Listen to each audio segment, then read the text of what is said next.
Welcome, my friends and enemies. Glad you are here. I am joined by, however you want it. I forgot how it goes. It's been a while, if you haven't noticed. With the Gray Pilgrim, the wizard himself, who All is right, neither late nor early. He arrives I'm precisely when he here. means to, I think. I'm not sure. And if I recall, Greetings. this is your first appearance on this channel. I believe so. Yes. Yes, I don't have indeed. that good of a memory. So, Neither do uh, I. Pilgrim's a buddy of mine. We like Lord of the Rings. I mean, technically Matt does, Sage does, Otarian does, Gadfly. Like, yeah, everybody who's pretty much been a regular on this channel has liked Lord of the Rings. So Anybody who's anybody likes Lord of the Rings. that too, that too. So we have some. Let's Tolkien about it. I've steal that from Gary. Some Mhm. talk about it. It's Tolkien about it. Some Tolkien topics. Get pampered Um, for that. that are a little late, like a week and a half late. But I just had the free time to do it now, so that's when you're getting it. So hopefully It it's has just arrived precisely when it needs to. when I meant it to, which is late. But I never claimed to be a wizard. So we have a couple videos to look. And when I say a couple, I mean two. Um, Pilgrim, you've heard about the Hunt for Gollum, I have, unfortunately. and I can tell you're excited. Very excited for movie So based on 3 pages of book. not be it could be worse. It could be not written from anything Tolkien ever said, like Rings of Power. Um, so I mean, it What's it, that? it could be worse. It could be worse. Um, That is unfortunately true. yeah, and they're not spending $1 billion on this, I don't think. So it should be better, I think. But we know certain people are going to be playing certain characters. I guess the guy from 50 Shades of Grey is going to play Aragorn. Um, Mm. we've got somebody cast as I believe Galadriel. It's not Kate Blanchett, I don't believe. Um, I believe we have Sir Ian McKellen coming back as Gandalf. Um, and we got somebody playing Arwen or somebody. We have a female character that's like I I do don't not know where they believe come from, but Arwen has been announced yet, but it's I'd a female imagine character. It might not be it's Arwen, but there's different characters. Um, and then Andy Serkis is reprising his role as Gollum, to absolutely no one's surprise. And then it's I believe being helmed by Peter Jackson. I know he's at least executive producer, but I don't know if he's the one directing it yes, he's directly. producer.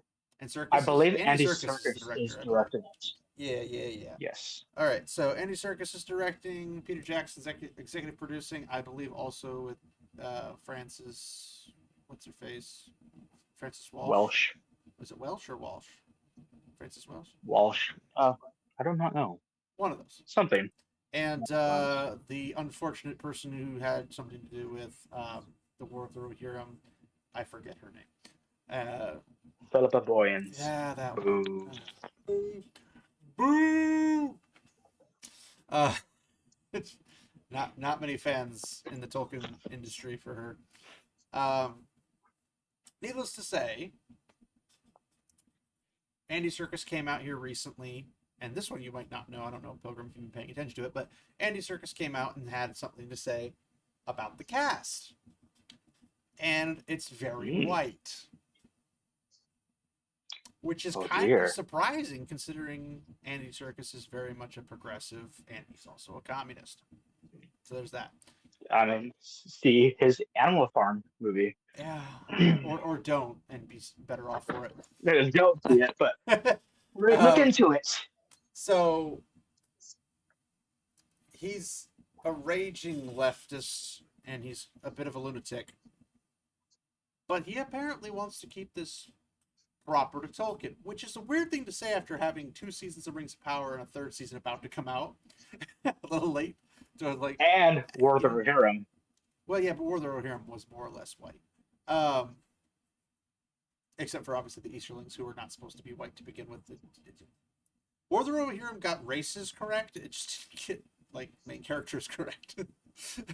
And it added in a whole bunch of other stuff that didn't need to be in there, and the animation was garbage and stuff like that. And I say that That's true from what I've heard, as I've yet to see it, I have and I'm fine with that. I have the mug up here that I got, and then Helm and Hammerhand's hammer. Even though Helm Hammerhand didn't use a hammer, that's the funny part. Weird. It's a popcorn It's bunker. almost like his name is Hammer Hand. It's almost like his hands are the Interesting. hammers. Rated E for Hmm. everyone. So, it's the same thing with Balrog wings, but we're not going to go into that because I will start spitting fire and burn the place to the ground. Well, what do you mean? They have wings. I hate you, Pilgrim. You're trying to rage bait me. I'm not going to fall for it. It's not going to work. Maybe next time, but not this time. Rage baits. Never. I'm trying to keep us on target. Stay on target. So we got him coming out to saying this, that the Shire is very, very white, and we'll go over this in the videos because we have two very angry people about this, and we might even go over the comments if you want to, Pilgrim, because some of the comments are pretty ridiculous as well. So, Oh, I'm sure. without further ado, let's get it on.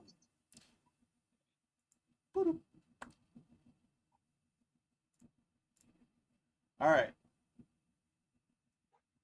I tried to get the scene larger and it didn't really let me because, of course, reels are made for phones, not for freaking computers. So, this guy is going to say, let's talk about Andy Serkis's comments. And it might be a little loud. Serkis's comments about the Hunt for Gollum because they are very unfounded and a bit damning and kind of gatekeeping those who aren't. Keyword being they're unfounded, as if there's absolutely no basis for this whatsoever, but we'll get to that. Aren't white, and we got to really talk about it because he starts off by even going on as saying that Tolkien himself was influenced a lot by Norse mythology. Yes, that's a fact. Like, that's an undeniable fact. You cannot get around it. You cannot get past it. It is completely 100% true. a lot of the naming conventions and certain aspects of the popular. Say what? No, but I just agreed. Okay. Indubitably. Populations are influenced, and he says there's a lot of feeling. This is not true. This is a false line. There's a lot of feeling. What? What? What feeling? Mm-hmm. There's a lot of that feeling. Okay, the guy did say it right. Tolkien himself was influenced a lot by Norse mythology. There's a lot of that feeling. How is that a false line? Oh, yes, there is. Wait, how is there not a lot of that feeling? It's literally dripping with it. Oh my gosh. Let's see what he has to say. Maybe this guy just watched Rings of Power, and that's where it's coming from. Maybe he's not very familiar with Lord of the Rings, Hobbit, Silmarillion, Lost Tales, all that stuff. I don't know. Andy Serkis is a actor and director. He is not a source of truth for Lord of the Rings. Neither are you so far. So he obviously hasn't read up on this materials. Neither have you, apparently. This is not the case. See, the interesting thing is he has audiobooks. So he has, in fact, read. He literally read on his, all three Lord of the Rings. He literally quite read. Yes. I think he did The Hobbit, too. I don't remember if he did The Hobbit. I think he did all of the major books. Well, he didn't do the Silmarillion, I don't think. Did he not? I don't know, because you have to have freaking Audible to even hear them. I'm like, why didn't you release these in physical media so I can buy them? Yes, please. Get morons at Amazon. One of the more prominent events we would see that are inspired by Norse mythology that has a feeling is the end-all event of the last battle with the Dagor Dagorath, which is actually not fully canon, and it was rewritten by Tolkien. So no, this is not true. What? Norse mythology being filled with inside this entirety of his works is not limited to Dagor Dagorath. It's not limited to the final battle. That's not what it's limited to. It's literally in everything he wrote. Everything. Every page, And not just every letter. not just Norse mythology, but mythology of like every other Netherlands country The out there. Finns, the Finnish specifically, were Finnish particularly and prominent. Welsh. What's that land called? Wales. Wales. Yes, Welsh mythology. Welsh mythology, but yes. Motherland. It's like literally all the major Northern European locations. But sure, just Okay. the end. Not even just the end. Like, he's like, it's just false because that part was rewritten by Tolkien himself, and blah blah blah. It's like, it doesn't matter what the ending is. The entire thing is stuffed with this kind of stuff. Pun intended. True. But it's the next line that's really concerning, where he says the Shire feels very, very much like a very, very white, And he trails off where going on, they're not concerned about what goes on beyond the borders of the Shire, but they know they don't want people coming in. Huh, like any civilized nation on the planet. And notice the Shire is the most peaceful country of them all. Shocking. Also, guarded by men who would fight to keep them safe. Whatever.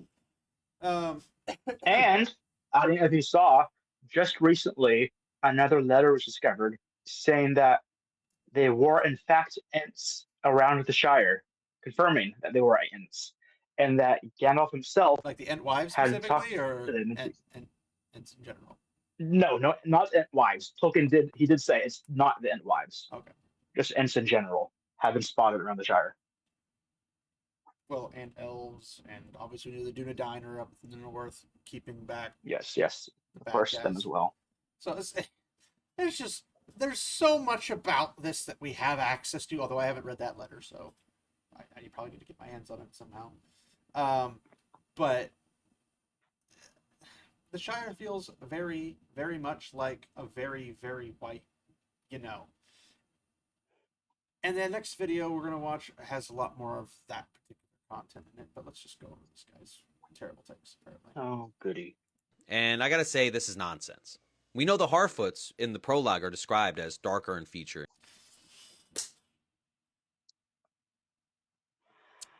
What do we know about darker, Pilgrim? What does darker mean?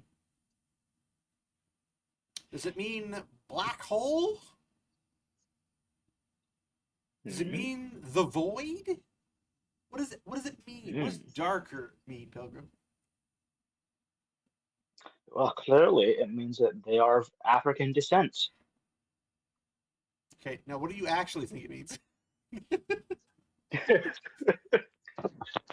Oh, well, you could be darker complexion and still be white. Also, I mean, it's not like Sam's we don't hands, for have. example. It's not like we don't have multiple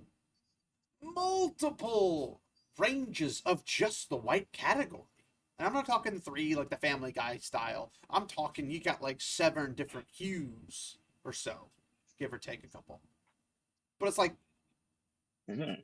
you have so many hues, like Mediterraneans, like let's say the Sicilians, the Greeks. I mean, you could say the Phoenicians, the Cyprians, some, Spanish, French, etc. It's kind of like back in the old day when they had the term dark and handsome. Are you familiar with that term being used in old literature? I am, yes. Okay, so dark and handsome meant like a Mediterranean person, like a Spaniard or something like that. Very much European, very much white. But it was the term that when that was written, and you as a reader would read it, you would know what it meant. It was not complicated. Everybody knew it. But they stopped using that in books. So the new stuff doesn't use that term. So nobody now knows what it means, apparently. When you see people who are like, oh, you could be old enough to be my great-grandfather, and you don't understand what it's saying? But something I went over Hmm. with when I had to battle the Wheel of Time nonsense, which you probably didn't catch up on. But when the Wheel of Time show was coming out, and they had a very diverse cast in just the two rivers. And the two rivers is not. Are you very caught up on Wheel of Time, Pilgrim? I am not. Okay. No. Well, that's a good addition to your lore of Lord of the Rings because it's a freaking great series. 15 books. They're all right here. Stacked. Multiple, of course. Nice. But basically, the Two Rivers is an area with one way in, one way out of normal travel. You can go over the mountains because there's basically a mountain range with a little like wood/forest up against it, and then the whole area is blocked in by two rivers. I know, shocking, like crazy idea. What? And You don't say. these people are a remnant of the once great Manetherin nation.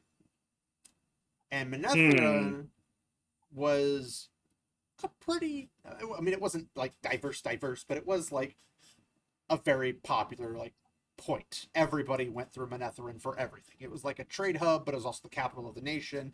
The nation was pretty freaking big. They had a pretty freaking massive army.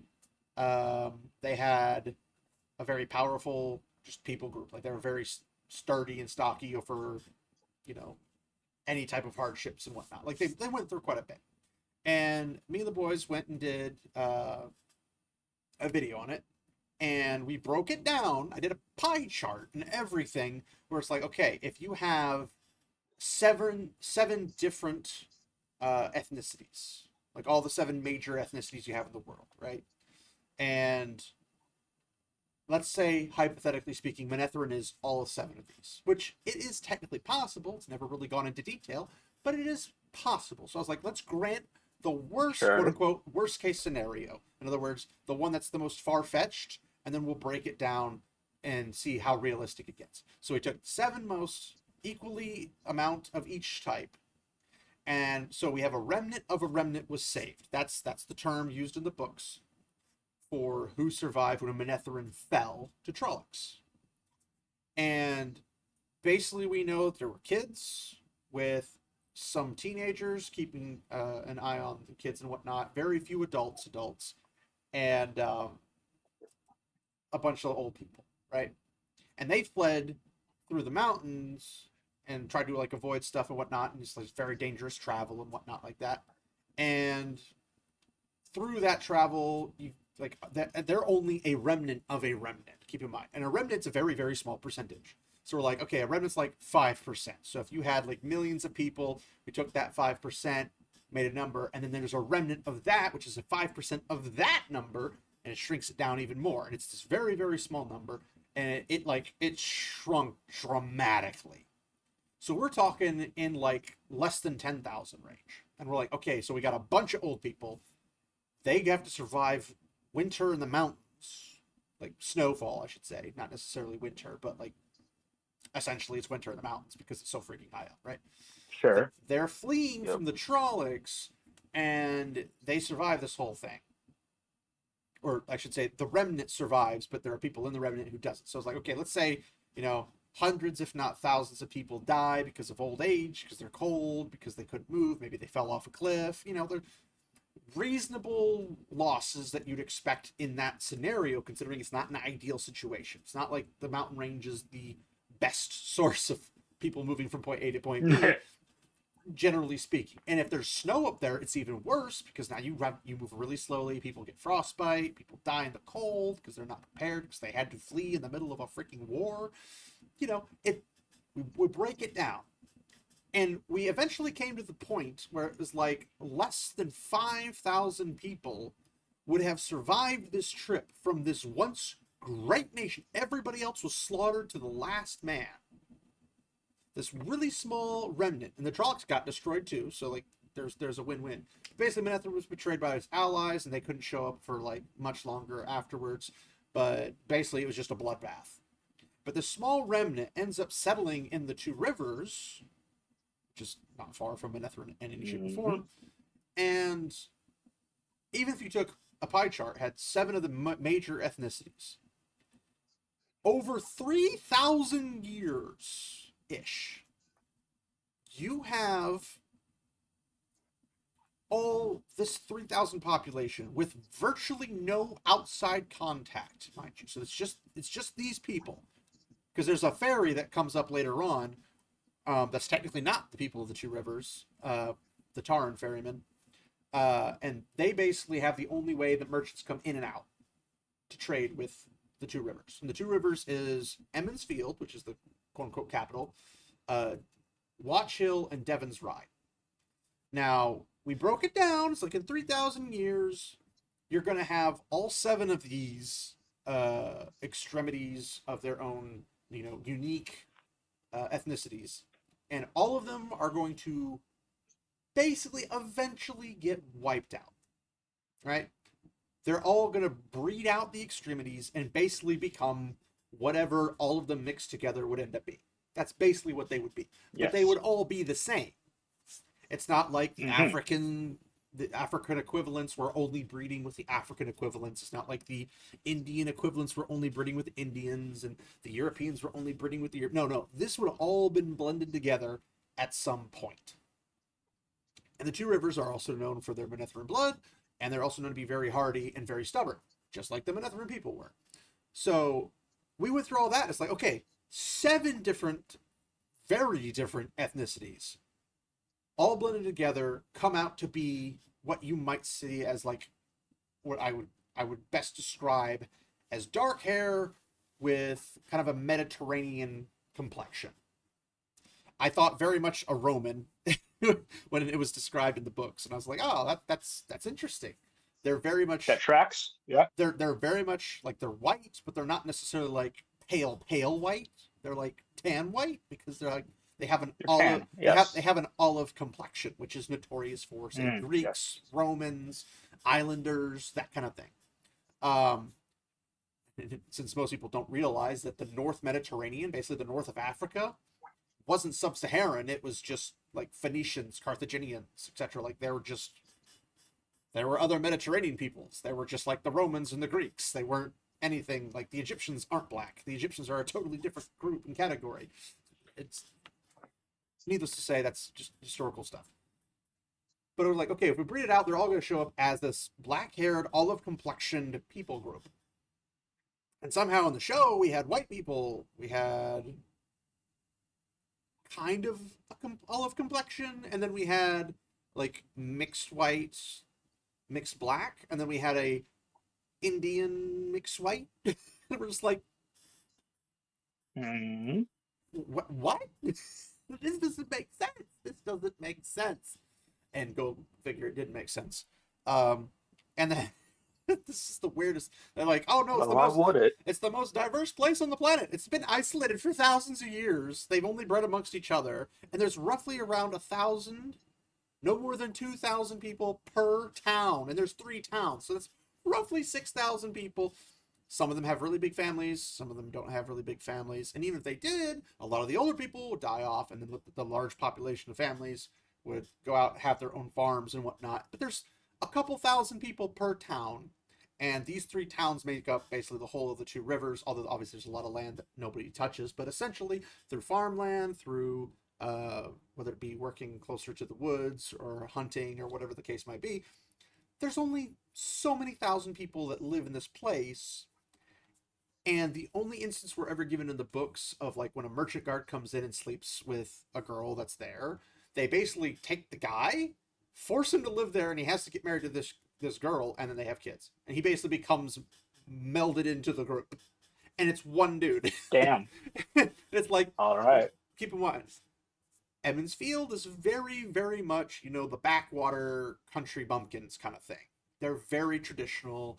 They don't tolerate sleeping around. They don't do all that kind of stuff. It's very much almost like Amish country. Interesting. So they're very conservative. They're not progressive in the slightest. Put it that way. Live in Amish paradise. But apparently, the show they're like, no, we're gonna We're gonna have promiscuous people, alcoholic drunkards. We're gonna do all this stuff. I'm like, all this stuff that Oh. nobody's gonna allow. But okay, whatever. Of course. Yes. And they also made some really well-known characters that everybody loves and cares about into very terrible people. It's very Well, you know, go figure. very stupid. But needless to say, So what you're saying is I should skip the books and read the show, watch the show. I'm going to do terrible things to you. Yes. But no, you should skip the show and watch the book, or watch the books. You should also watch the books. Skip the show, read the books, and or if you want, I have the audiobooks I can send you, and they're fantastic as well. Michael Kramer and Kate Redding do a fantastic job. But my point being is that the term to describe the Emmons Fielders, like one of the characters of Gwen, she's got black hair, really dark black hair, and she's pale like a white flower. That's literally their description. And they're like, Indian. I'm going to assume that make her black. No, Indian, actually. Oh, that too. Yeah, so like Yeah, okay, brown Indian, not It's a shade pale. off. Not like a pale Indian, like Sure, brown yeah. Indian. And we're like, that doesn't make sense, but whatever. So, do you know who Daniel Green is? He's a YouTuber. Daniel Green. You might not if you're not part of the Wheel of Time. The name rings a bell, but I cannot say why. He's a blonde guy with like green eyes and whatever. I think he's green eyes. Maybe it's blue eyes. I don't know. But he's a YouTuber who's an author and also does like commentary on books. And he's a self-proclaimed big fan of Wheel of Time. He did a thing because people like myself and the White Cloaks, other Wheel of Time groups, were making a big fuss about the castings because it was pulling away from the books. And then him and Incorrect. another Wheel of Time, Yes. the Dusty Wheel guy, his name's Matt Hatch, they made a collab basically calling everyone stupid for caring about skin color. And we're like, bro, in Wheel of Time, every single nation is homogenous. They have people from other nations come in to do trade or to visit or something, but every time you go somewhere, they describe them like, that person's a Terraboner, that person's Kyrian, that person's Andoran, that person's Tyran, that person's this, that person's that. And they know because they describe their clothes, they describe their culture, they describe everything about them. Like the Kyrian are short. They're short French people. It's like, they've described this. But they're like, no. And you can be in the Emmons Field and be black because they say he's dark like a gnarled old root, one of the thatchers. So you know what a thatcher is? Yes. So a thatcher lays thatch on roofs, basically a roofer. And they're like, he's gnarled like an old root. And it's like, okay, what do we know about old roots? They're in the sun. They are very tannish colored. But Daniel Green goes out to his apartment complex, digs, and cuts out a gnarled root. And he's like, oh, look at that. And it's like, you got one. But the term used was dark in complexion, right? Darker, not dark. Darker. Right. Because they have an instance where the main character, Rand, this lady pulls up his sleeve, and underneath his sleeve, his skin is super, super pale. He's a redhead. He's like you, but taller. Damn. Yeah, and he gets all the women. But yeah, so Same, bro. I know, right? But basically, she looks at that and says, Two Rivers people aren't this pale in complexion. They're darker. And it's like, well, yes, because they're outside all the flipping time. And they're olive complexion, which is not pale. It's darker in that sense. So darker just means there's something paler than it. That's literally what it means. It just means the hue goes a different way. That's literally it. So darker just means there's something that is darker than the thing you're looking at. So if I said darker than an albino, it doesn't mean they're black. It doesn't mean that they're brown. It doesn't even mean that they're tanned. It just means that they're darker than albino. Period. It's pretty straightforward, pretty cut and dry. Shouldn't be controversial, but here we are. So, in this situation, he's saying darker in feature for, I already forgot who they were. The Harfoots. Harfoots, thank you. So the Harfoots are darker in feature. And it's like, well, yeah, some of the hobbits are outside more than others. Frodo is not a gardener. He's not outside gardening, so he's very pale. Where Sam is out as a gardener all the time, he's not pale. So go figure that Sam is darker in complexion and in feature than Frodo. What? This is not a complicated No. concept. That must mean he's black. Must mean he's black. But then we go into that whole shindig where we have all the descriptions and all that stuff. But they always lean on the word dark. But they always forget the suffix Darker. But okay, whatever. They think that these freaking morons think Balrogs have wings. So, we'll just continue with this nonsense. In complexion, that is straight up, and they make up the majority of the population of the Shire prior to its founding. Like, those are the ones who migrate in.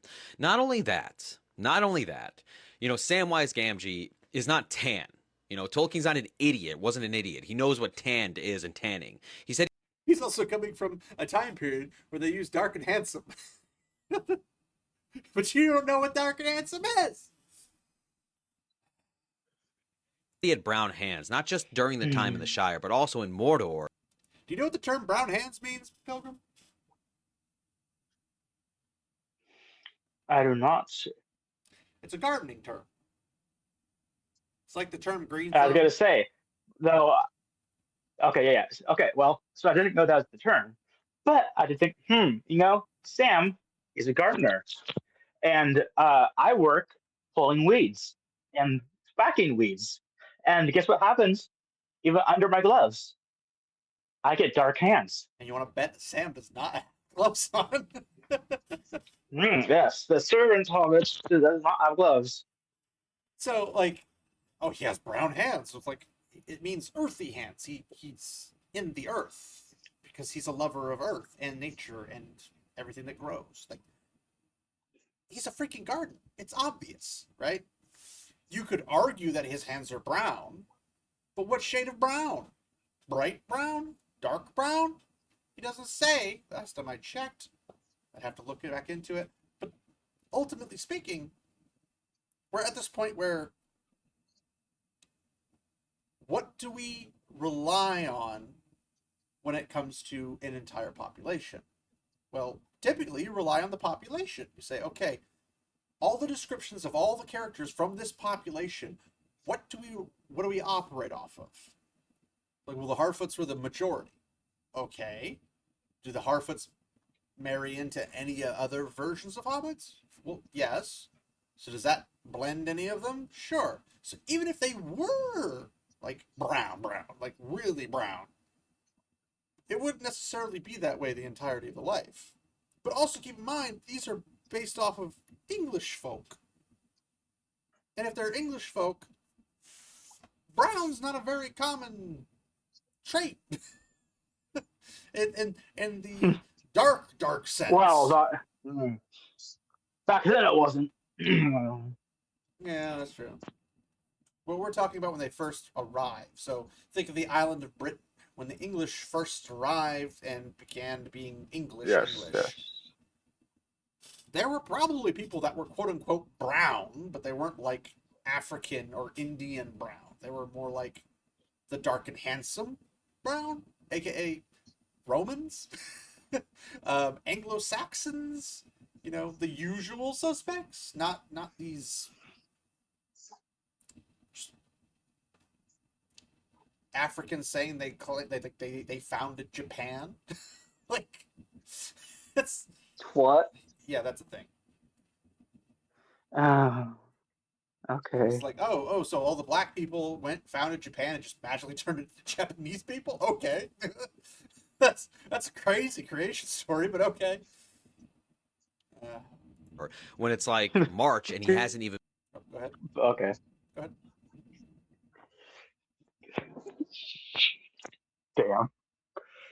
That's wild. I've not heard that. Stuff you learn every day, and it's a thing. Have been exposed to the sun in the area for some time. It's pretty straightforward. And then finally, this whole point that Yeah, funny enough, that's what we say, but you guys missed that one horribly. they don't want people coming in is absurd. Men pass through, and dwarves pass through, and elves pass through the Shire all the time. It's not a matter of whether they do or don't, it's whether they want them to. It's in the phrase. They don't want people coming in. They can't necessarily stop them. They don't have an organized military force saying, "Halt, citizen scum, you must leave." And there's going to be certain roads that are major highways in the Shire, in which the hobbits themselves aren't going to necessarily populate extremely heavily. Or maybe they hide when the big folk come by. Or it's in certain areas where some of the hobbits don't mind the big folk, like those in Bree. They don't mind the big folk. That's why they're in Bree. They go to Bree. They spend time with the big folk.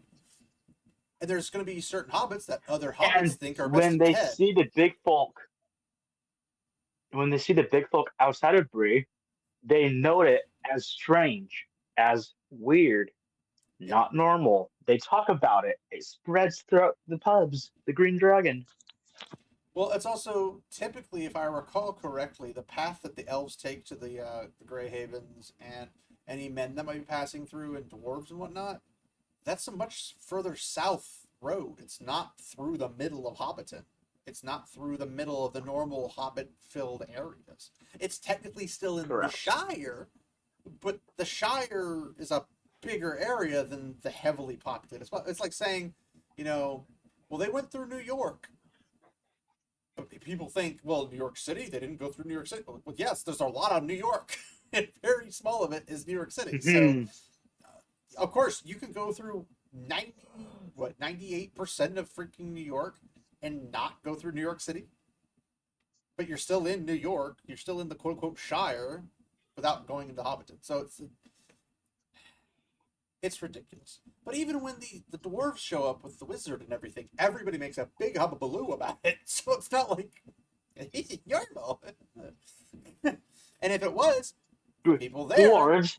No, they think it's no dwarves strange. in this area. Like they think that it's strange when that instance happens. They think, oh well, Gandalf causes problems. He's a disturber of the peace and all that fun jazz. So it's not just, oh yeah, we have people all the time. Oh, really? It's a very mixed population. No, it's very much the Shire population. Anyway. All right, and they ask news about what's going on in the world. They've heard about Mordor and the rise of a shadow in the east. You can get that news from Bree and just bring that from Bree back to the Shire. Like, that'd be normal. And there are some hobbits that are a bit more wacky than the other ones that will do those kind of things. So it's those brandy bucks. Yeah, brandy books and toques.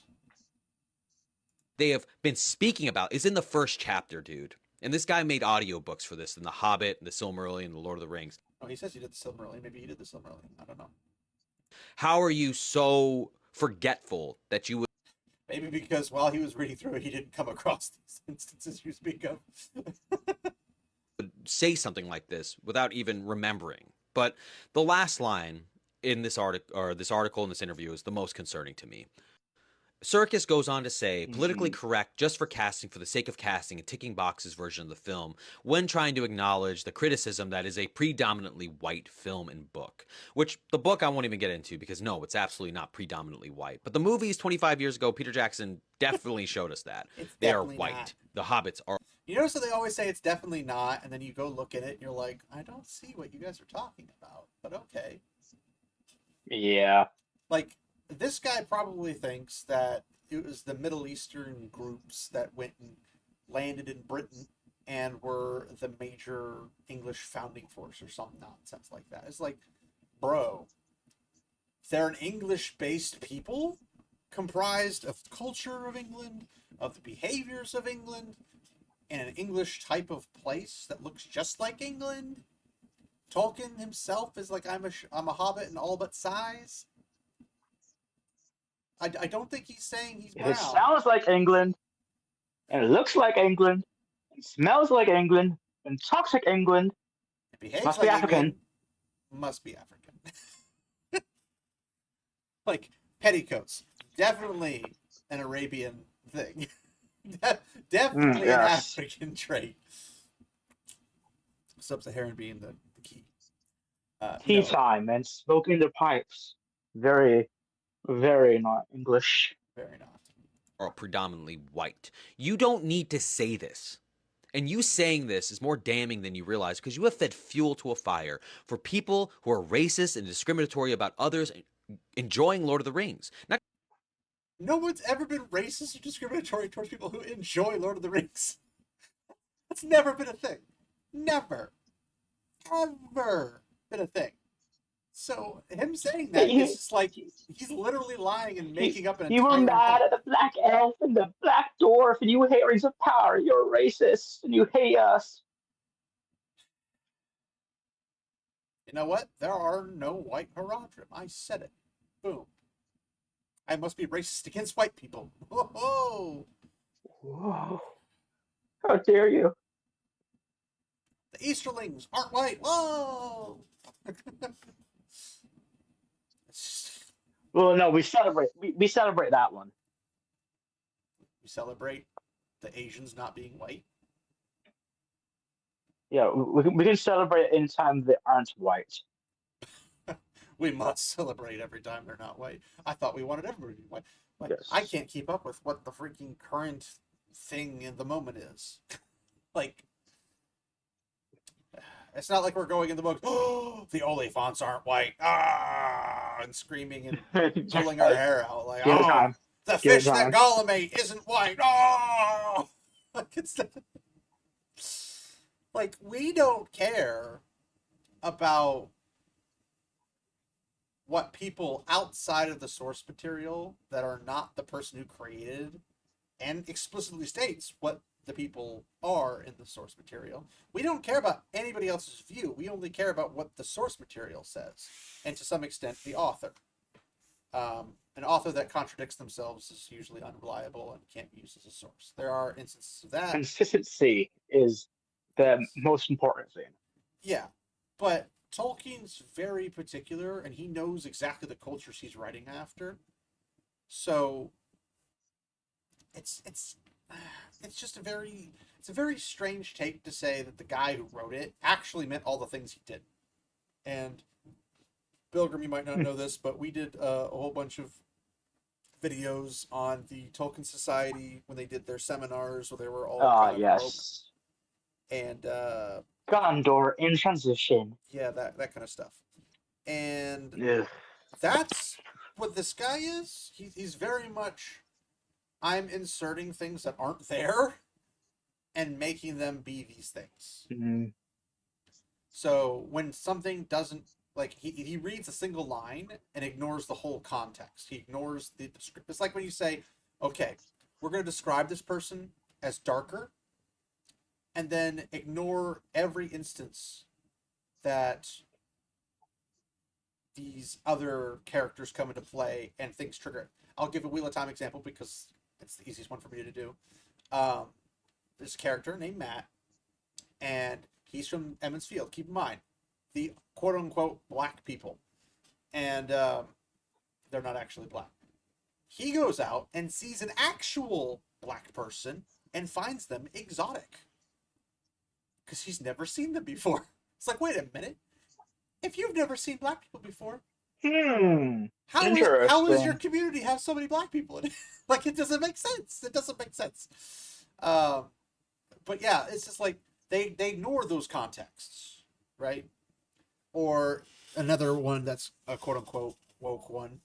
I really get tired of that term, but there's no other way to say it. But there's an LGBTQ or not LGBTQ. There's an LGB moment where they're describing the White Tower, which is basically an all-female mage guild essentially, and there are novices. Was it novices?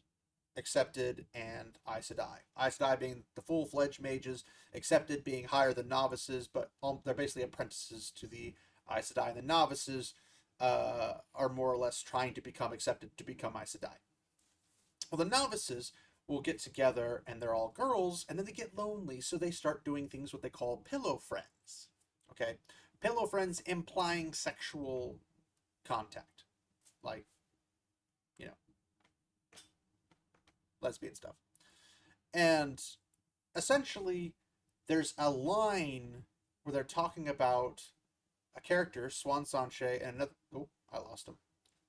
We lost him, Bobby. We lost him. Where'd he go? Where did he go?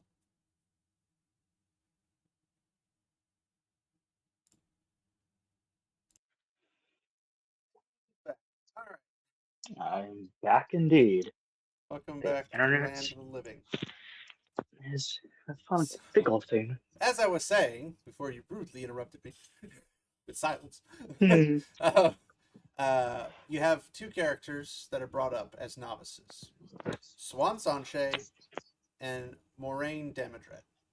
Okay? So Moraine and Swan were like thick as thieves, the best friends, always causing pandemonium and playing pranks on people, all that kind of stuff, right? They're called by an Aes Sedai pillow friends, right? But it's the way the words are said is like they're not like they don't have any definitive evidence of it. They just refer to them as it as if they are, without knowing if they actually are. Um, so it's like an unreal. It's like me saying, "Oh, you know, Pilgrim, he's definitely gay." It's like, do you have any evidence of it? No. You just assume it because they're really close friends. They're always around each other. They comfort each other when You they're just crying. assume it? They just assume it, and then it's just like, oh, they must be gay. And people who are reading the series are just like, they're gay. And then they make an entire storyline of it in the freaking show because Uh, clearly they're pillow friends. I'm like, okay, pillow friends can be people, or people can be girls that have lesbian type relationships. But just because someone calls you a pillow friend does not make you a pillow friend. And there's no evidence in the entirety of the series that they were ever in a relationship like that. Ever. I'm going to assume that these are the same people that say, well, the hobbits all ran around naked after the Barrow Downs, so that must mean they're all actually gay, at least No, no, no, bisexual. no, no. They were naked and they pranced around gaily. So Oh, sorry. therefore Yes, they forgot are that part. gay. And yeah, that's the same thing. It's like the black Numenorians were actually black. It's like the people. Yeah. There's a lot of really stupid opinions of things, but it's that kind of a thing where people like they read into it, they make a big hubbubaloo about it, and then they don't actually have anything to run off of because when you add the context surrounding it, none of that exists. Like between Swan and Moraine, there's never any. Oh, and she looked into her eyes, and they felt a kindling in their loins. Like nothing like that is in the series. They're literally just best friends from the first moment they meet as novices to the end of their lives. Boom, friends. So you can't just be like, ah, they must be gay. Like, there's no insinuation whatsoever. And they both like men, which is the funniest part. And they're like, oh, they were just lesbians for a Bruh, moment. It's just like, okay. I thought being gay was that's a thing you wild. couldn't choose to be, but okay, whatever. Anyway, so yeah, Wheel of Time, very good series. Definitely worth reading a million times, like I did. Uh, but that's that kind of a thing where he's talking about like, oh, you're just you're giving the fuel for the racists and the discriminatorists and blah blah. It's like, bro, you're making up stuff to cause confliction. Up until this point, and keep in mind, it's a modern idea that all this stuff is different types of races and whatnot. Like it's a new But thing. the Chuds. You mean the Chuds, but yes, um, none of this is like when Lord of the Rings first came out and was really really popular. this was not a thing. It just wasn't. This was in fact not a thing. This was not anything people were talking about. People weren't like, oh, hobbits are black or hobbits are brown or blah blah blah. They didn't talk about it. Everybody enjoyed it equally. It didn't matter who you were or where you're from. As long as you could read it and understand it, you enjoyed it with much gusto. So this dude's off his rock. Not just being a part of it, enjoying it, reading the story. This book has been Which you can do without any of this. translated into a multitude of languages. And yet somehow in those multitude of languages, nobody outside of the West is arguing for this. Funny. It is featured Weird. everywhere around the world, to the point where I've bought a copy in Japan with awesome artwork and its own features. And you probably were racist about it too. It was awesome to see that. You doing this, and I don't think Andy Serkis is racist, He's super woke, so obviously not. is damning. And it's a bit embarrassing for Lord of the Rings. Let's talk about Andy Serkis. Nice. Over. So, I can't look at the comments. Okay.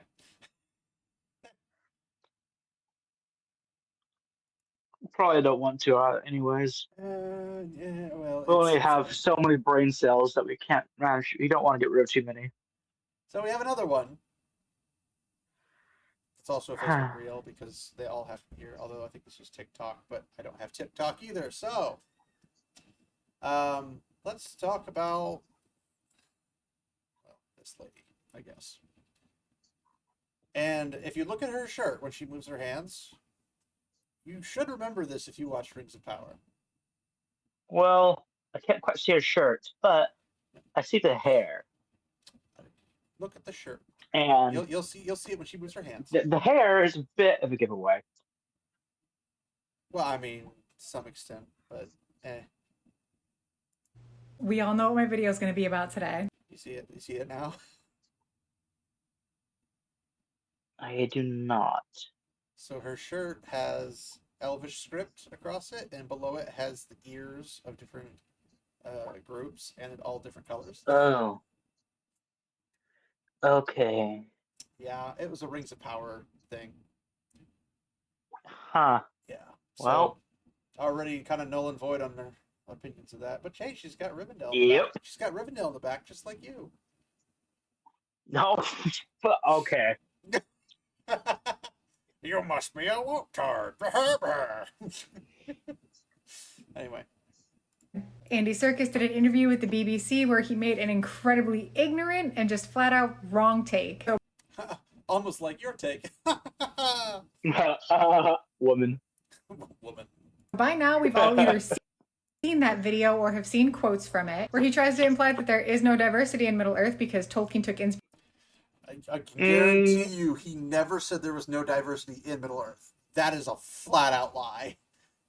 Just because he mentions the Shire explicitly as very, very much, very, very much, very white does not mean he means all of Middle-earth is not diverse.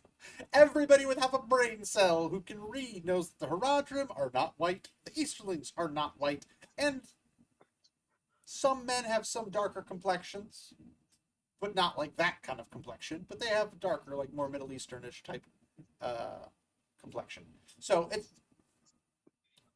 this is not new to people who understand anything about Tolkien. So trying to create this is just stupid. It's really stupid. Inspiration from Norse mythology, and that there's a lot of that feeling of the Shire being a white, No, Andy, we don't know. It's because you don't know anything. You know nothing, Jon Snow. Like, I'm just waiting for her to tell me about my white privilege. Because the Shire isn't a metaphor for racist white suburbia. It's actually a metaphor for England. Oh. Who would have thought? No, not modern England, because obviously he didn't grow up in modern England. In fact, it's Racist quite the white opposite. suburbia. Say what? Yeah, I was quoting her. Racist white suburbia. Yeah. Pull out your textbooks, class. In the very first section of the Fellowship of the Ring, the prologue, Tolkien states that there is an entire subset of hobbits that are brown. She doesn't know what subset means, apparently.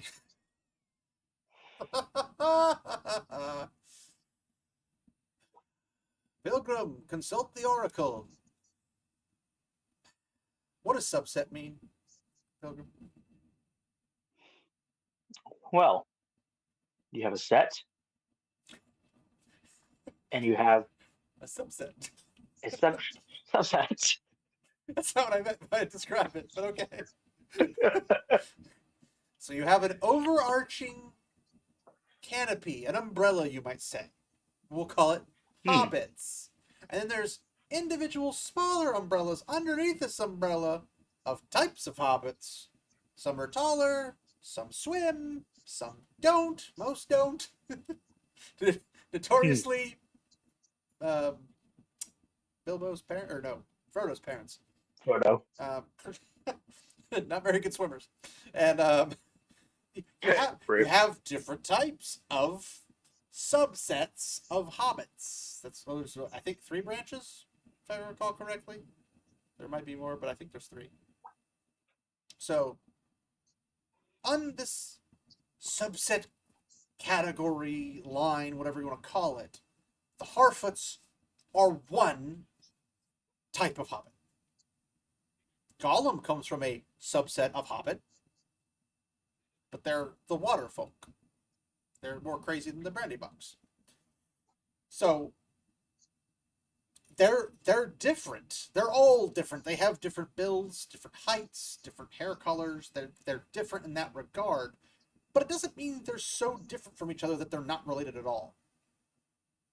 Which would be what the case is if some of them were African or Arabian or Middle Eastern or whatever, to that type of dark skin, or Indian or whatever.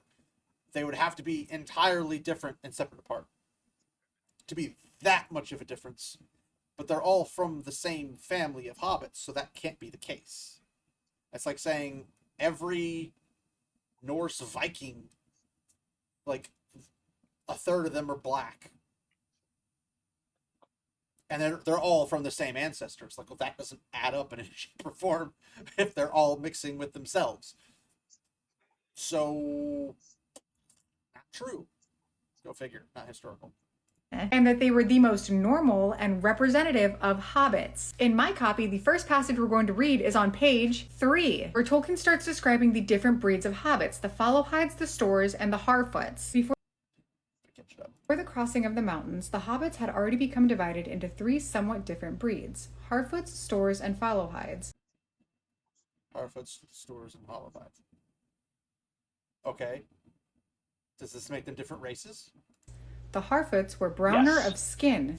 Browner. There's that pesky suffix again. Hmm. Everybody loves that pesky suffix.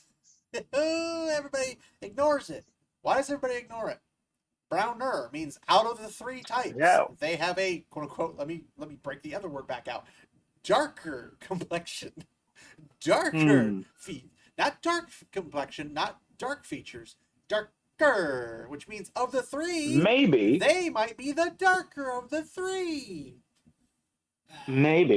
just maybe, if Tolkien intended them to be brown, he would have said brown, Maybe he wouldn't use browner, the or suffix darker. as a professor Yes. of linguistics. He might not use the suffix. Yes. Just throwing Like that the out man there. who invented languages. The guy who invents Clearly. languages and wrote the Oxford Dictionary. Like the guy who knows tons of languages. He's a polyglot. He's not gonna come in and make a simple mistake like they're an entire different race, but I'm gonna add this suffix on it. Like, that's not how that works. Now, if you were to go race style, like where you say Europeans versus Africans, you'd say the Africans are darker than the Europeans, the sub-Saharan Africans, I should say specifically. Or the Indians from India, they are darker than Europeans, or even Japanese and Korean, whatever. Like, That's because they're not even under the same umbrella at that point outside of humanity. Like they're a totally different racial complexion, phenotype. You wouldn't put them in the same category. You wouldn't be like, yeah, the Indians from India are actually Europeans. No, no, no, no. They're Indians from India, and Europeans are from Europe. They're different locations, different people groups entirely in terms of their phenotype. There's not enough differences between the hobbits for them to not be hobbits. They're still hobbits. But there are very vast differences between India and Europe. Like, it's not even close. The next passage we're going to read is on page 4, where Tolkien goes on to further describe the Harfoots. Harfoots had much to do with dwarves in ancient times, and long lived in the foothills of the mountains. They moved westward early and roamed over Eriador as far as Weathertop, while the others were still in the wilder land. They were the most normal and representative variety of hobbit, and far Does he mean normal in phenotype or normal in behavior? Can you guess, Pilgrim?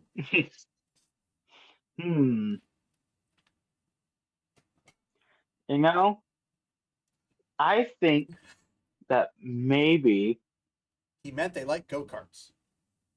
yes. Clearly, it's in the text. Can't you read it? Normal. Normal equates Yeah. to liking go-karts. Boom! It's Exactly. normal for people to like go-karts. Therefore, hobbits like go-karts. We have just discovered a whole new world of Tolkien that even Tolkien scholars and Tolkien himself couldn't have possibly have imagined. Hobbit F1. I'm patting myself Go. on the back just so you guys can see how good I am at this normal thing. Like, oh my gosh. She's even emphasizing it. That's the funniest part. most numerous. Well, I think What she's makes about to say something even funnier. They're normal and the most numerous, as if being in large volume changes your phenotype. But I think she said, do you want to skip back a couple seconds? I can't, not without being logged in. Okay. If Matt was here. Because I thought she just said that they were farmers. What does that have to do Did with she it? say that? I Well, don't if they're recall that. but farmers- They are. If they're farmers, I swear that's what she said. Maybe not. But if they're farmers, that means they're outside and in the sun. I mean, I've worked Which landscape. mean- You've worked landscape. You get dark, rather simple. But even if they were just naturally Okay, well, a darker hue, you might, but as a ginger, I do not get dark. I just burn. Well, technically, the red Yes. is darker than white. Just throwing that out there. You know, that's fair enough. That pesky suffix still gets you. No. That darker than white. You have like what is it, 50 Shades of Grey, darker than black or something like that or whatever. It's like, what about darker than white? Like, make a version of that. It's darker than white. Everybody, this shade. Look at all the hues. Like, if you go to your local Home Depot, Lowe's, Menards, whatever general store of home improvement type stuff you have available to you, and you go to the paint section and you ask for the hues of white, the volume, pun intended, of white shades you can find, it's almost ungodly. There's literally like a book of white, a book of black, a book of brown, This is a book of red, eggshell a book white. of yellow. Like, they have everything. And you know what? There's one in there that's super white, and everything else is darker. Isn't that funny? All of them are white, Really? and there's some of them that are darker than the other ones. Huh? Did you know that black? There's a light black, and then there's the darker blacks. You went to Sub-Sahara Africa, and you found somebody who was darker than Sub-Saharan dark? What? Yeah, because every freaking color you can think of has a variation of it that is darker or lighter. We're just not using lighter. They wouldn't. Okay, let's put it this way: you have the Harfoots, the Stewars, and the Fallowhide. Is it Fallowhide? Fallowhide. So Fallowhides, Yes. Stewars, and the Harfoots. It's easier to say that the Harfoots are darker than it is to say the Stewars are lighter and the Fallowhide are darker or are lighter. It's easier to say one is darker than to say two are brighter. So just say that, which makes logical sense. We know that the Harfoots are darker than the other two, which means the other two are lighter than them. Boom. You now know what they are. Now, what we do know is that we don't know how light the Stoors and the Fallowhides are. We don't know. We just know they're not as dark as the Harfoots. Okay. Where'd you find that in your page? You didn't. You couldn't even figure this basic stuff out. So, yeah. Makes you think that as soon as these three different types of hobbits congregated in what would become the Shire, She makes it seem like they didn't travel. Like, they're three tribes from the same branch. The same root. They're all hobbits. And those all hobbits traversed at different points in times across and heading west, and then finding the Shire, all settle in the Shire. How does that happen? Why did they all end up in the Shire? Why didn't some of them go past it? Why didn't some of them stop before it? They all ended up in the Shire, almost as if they all knew, hey, we're going that way. When you get that way, stop by and say hi. And then they all just like, you know what, this is a pretty cool place. I'm going to stop here and unpack everything. This Shire place. I like it. It's rough being literate and having to listen to people who are illiterate. It's really rough. that the most numerous of all those types of hobbits would die out. Fun fact, they Yeah. Well, nothing like that would happen. Like an entire elf population that's diverse just kills everybody off except if you're white. That would never happen, right? Rings of Power. No, never.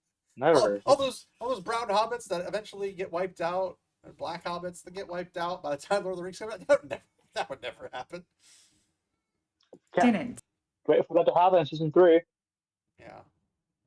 The most notable of the descendants of the Harfoot hobbits being Samwise. There are multiple times in the books that Tolkien describes Sam as being brown, not tanned, brown. Does she know that tan is a shade of brown? Does she know that? It's not a shade of white. It's a shade of brown. So, I'm going to assume no. but she says, well, it doesn't say in the book the word tan. Yeah, because that's a modern term. You wouldn't use that in an ancient manuscript. Duh! Like, I really hate this argument of, well, the book didn't not say this, so it could have meant this. well, they didn't say that it wasn't, being an argument from silence, so it must mean it is. Except that's not They how didn't that not works. say that Frodo and Sam spent the night at Disney World, So so, you know, clearly they maybe were they at did. Disney World. Yeah. I mean, obviously the Balrog of Morgoth in the Mines of Moria is the pirate LeChuck from Monkey Island, because they both have fire. Oh, it is. I mean, Yeah, dude, it's a good connection. Yeah. he didn't say they weren't the same person, so clearly they are. Like, this. Yes, yes. And LeChuck's a pretty cool dude, too. At least fun. This is like, I hate that argument so much. It's so Oh, stupid. and yeah, also another Monkey Island connection here. Okay, so when Aragorn takes the Dunedain and Legolas and Gimli into the Paths of the Dead, when they meet the king of the undead, it's Murray, the dreaded pirate skull. Whoa. They both have It skulls, right? Like, Yeah. he's got a wraith skull, and he's a skull. Therefore, the king of the undead is Murray, the dreaded pirate skull. Like, clearly, Tolkien didn't say it wasn't Murray, the dreaded pirate skull. Just he didn't say that it wasn't. So it is. So clearly, it is. Ugh. This is tiring. So, let's just put it this way. The argument is bad. We'll just throw that out there. Tolkien was a philologist and a linguist. I wish you understood what that meant, but apparently you don't. He was intentional with his words. Clearly, but he also used old words because old words fit in an old world, not new words like tan. Wait, so if she knows that he's intentional with his words, maybe darker means something Maybe the suffix intentionally. means something different than if the word lacked the suffix. Hmm, Crazy. interesting. I know. Call me crazy. But when you talk to a philologist and a linguist, maybe they know what a suffix and prefix is used for. Just maybe they Maybe do. it adjusts the word's meaning a little bit. Just a little bit. Maybe he knows what a simile is. Do you know what a simile is, Pilgrim? Yeah, the Silmarils were these three jewels crafted from the last bits of Not a Silmarillion. A simile. It's in English, dude. Come on. You should know this. yeah. You know what a simile is? Vaguely. Okay. I forgot you're a carrot top. Yeah. All the education grows out the School top was and more they than pull them out of the ground. school was more than a year ago, so yeah. I slept since then. Well, I can tell you this, but school's been a lot longer away for me. By a lot. Like your entire life, practically. Yeah. So, but yes. So a simile is what you would call something when you use the word like. It's like a metaphor. Boom, right there. Pun intended. So, I don't know. Here's an example of a simile. It's a comparison of something to something else without that thing being that thing, right? Like, I don't know. Shadows like wings. I mean, it's a simile. We all know what similes are. Similes are a comparison. So the thing, shadows, appear to be like wings. Not, they are wings. No, Or that I are think that means wings that of Balrogs have shadow. wings. It means they're like wings, but not wings. They're not the thing, because if they were the thing, you wouldn't use the word like. You wouldn't use the simile. You'd say the shadows are wings, or the wings are shadow, or something. Like you use a definitive. This is this thing, not. It's kind of like that because it gives off that appearance. It's almost like it is that thing, but it's not actually that thing. Just I don't know. What would a philologist and a linguistic professor know? Like, come on, let's be honest, guys. He doesn't know anything about language. He doesn't know what words he uses mean. They just keep bringing these things up, but then by bringing them up, they just make themselves look dumber. Yeah, that's because they are dumb. Hmm. And maybe she doesn't know any of this. I'm gonna put money down that she doesn't know this, and the other guy doesn't know this. But maybe it's because I'm They're freaking. all Go ahead. they're all in the secret discords, and they're all working together and coordinating to Yeah, spew yeah. the same talking points. I mean, What do they say about G&G and Neurotic? We I had to don't know. turn the back on them. That they're a very well-oiled machine that doesn't ever make mistakes or something. I don't know. I'm not in those. I'm not in those either of those discords. But I would put money down that these guys don't understand the English language, and they have a very modern, or as I would call presentism disease. Are you familiar with presentism, Pilgrim?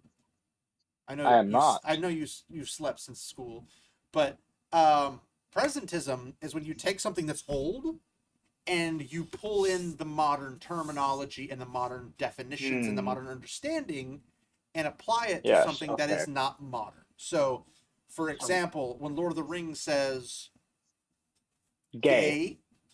we both have the same idea. Gay, it doesn't mean homosexual. It means happy. Because that's the original word used. So for me to go to this person and the other guy and go to them and say, when they're dancing gaily, are they having homosexual time?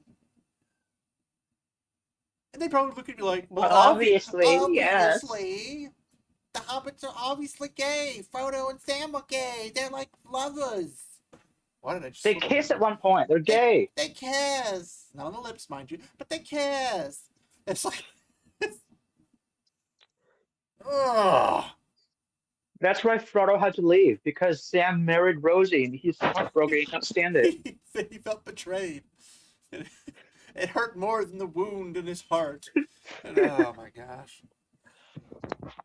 So yes, I don't think they understand it. And I'm saying this as a person who everybody who hangs out in the Discords with me and hangs out in the back, or ever even knows me in real life, I'm way too analytical about this kind of stuff because just like autistic as frick, right? Like I pay attention to this stuff, and I pay attention to the differences, and I pay attention to the similarities. These people are obviously blessed enough to not have to be autistic as frick like me. But they probably would be better off in this instance if they had a little bit of the autistic bug. And, Ironic, isn't it? They're autistic. They're not autistic, yet so plainly retarded. well, autistic does not mean retarded. I mean, I am retarded, but that's an entirely different like bug that I got bit with. So in this situation, making claims when you couldn't possibly tell me what a suffix is, what does this do for you? How does this help you? Because I'm not gonna lie, I'm gonna be honest with you. I don't freaking know. I don't know what this is supposed to do for them because they can't understand basic terminologies from a time period. They don't understand that it was a different time period. I think at the end of the day, they're just upset that he's not playing their games and that he's giving. Well, he is, just not in this particular instance. Yes. No. Andy's by no means on the right side of history. It's just that when it comes to Tolkien, he is playing it seemingly. I still have my doubts of the movie. I still don't necessarily think they're good. But he is seemingly handling it with care and respect that it deserves. See, and it gives points to the chuds, so they can't have that. I'm one of the people. I want the stories that Tolkien told us, but I'm also of the mindset that if you have a section of data, like let's say the Witch King and Angmar, having stories that you hear more about in say like Battle for Middle Earth, where the Witch King's coming down through Cardolan, and you go into the Barrows, and you're summoning spirits to fight the men up there in Arnor and whatnot. Like, I'd like to see that in a film, or preferably on a TV show, but so I get more of it.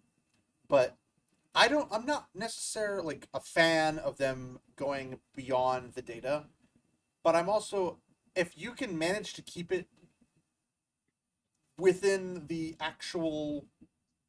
universe, you respect it, you treat the people like they're described, they dress the way they dress, their economic situations are their economic situations in the books. Like, as long as you're staying true to it, there's a lot you could tell in minor stories or miniseries or whatever that could give us cool aspects and show us things that we wouldn't normally see. Now, I know I'm probably in the minority where I'm not as offended if they do it correctly and properly and respectfully.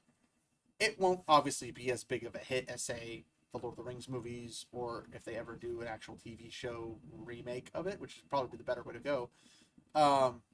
Agreed. Where you can get more story and hold more to the actual lore and give you more time per episode and have like 50 seasons of 10 episodes each. That means 10 hours.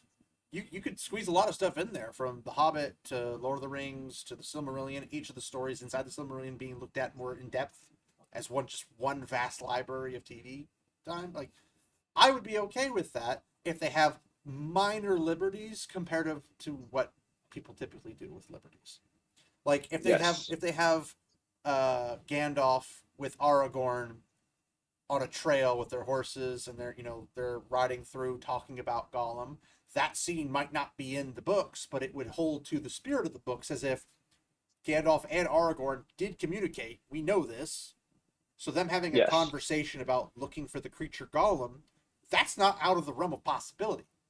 But if Gandalf, played by... I don't care if people add to where there's not story already, but it absolutely has to maintain the continuity Yeah. of the Well, world. the universe standard. Yes. Now, like I was saying, is if Gandalf, played by Sir Ian McKellen, who's gay, and the guy who's playing Aragorn, who's in 50 Shades of Grey, which is funny because Gandalf's the Grey Pilgrim. Yes. It's 50 Shades of Grey. If they're talking and all of a sudden, like Sir Ian McKellen as Gandalf leans over and says, "Give me a Aragorn, give me a kissy," and like all of a sudden they're doing bondage play, that I have a problem with. Because that's not respectful Why of would you material. even put that out there? Because I'm trying to compare Oh, what I would not be no. okay with versus what I would be okay with, and that's something I would not be okay with. But Do you want to shoot my staff, Aragorn? it's really bright. But yes, that kind of stuff. Let's just finish the video. If Tolkien meant This is the tanned, bowhammer. Well, he didn't have it at that time, did he? Oh, no, he did. He did. Never mind. Yeah, he did. Sorry. Yeah. That was in between the 60 years or whatever. he would have said tanned. No, he wouldn't have, because it's not a word used in old times. Dadgummit.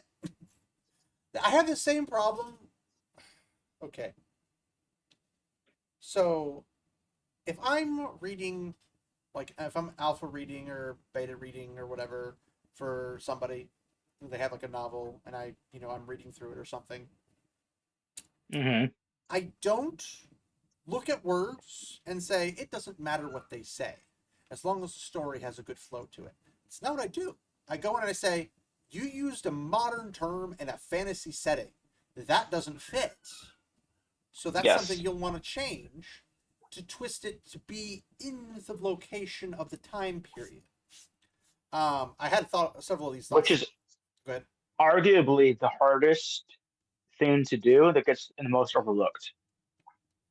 Well, sure, but that's why you have people like me be like really autistically analytical about all the things and say that doesn't fit in the time period or in the place or the location, because like it's like saying Bill and Ted's Excellent Adventure goes back and then finds Napoleon and they're like totally wicked awesome. You're like, in that movie it makes sense. It doesn't make sense if that's what you're writing in a book about Napoleon and Napoleon says that without Bill and Ted's Excellent Adventure being a thing. It's almost like if, for example, this would never happen, but if like there's a movie about the Odyssey and Daddy, they wanted to use modern language like daddy let's or go. the F word or let's go. Just off this would never happen. They never actually said the F word in the Odyssey. You would use terms like forward or charge or something. Even charge is a bit more modern of a phrase, but you'd be like onwards or for Theolengas or something. Like you would say something of the time period. Imagine if they redid the Return of the King and you or not Two Towers, sorry, and they're like, ride out with me. Like, yes. And he goes, they blows the horn. I'm getting chills just thinking about it. He blows the horn of Helmhammerhand, Gimli being the one. And he goes, let's go. Just charges up. It would totally ruin the scene. It would totally ruin the scene. So you wouldn't do that. But here's what I would say to Nolan, because he was talking about how they don't have orchestras back when the Odyssey was done. They didn't have cameras either, so you shouldn't have recorded anything. You shouldn't have made any movie whatsoever. But it's that kind of a thing. It's called presentism. You're taking modern terms and sticking them into a non-modern manuscript. Like, that's the thing, is like people nowadays would say book. It's a manuscript. It's a scroll. That's how olden times would understand what you're talking about. So she doesn't know what she's talking about because she's saying he would say tanned if he meant tanned. No, he would say sun darkened if he meant tanned in that regard. If he was going for that, term. If it was a term that fits the time period, sun darkened means a person who's not normally that dark, who becomes that dark because of the sun.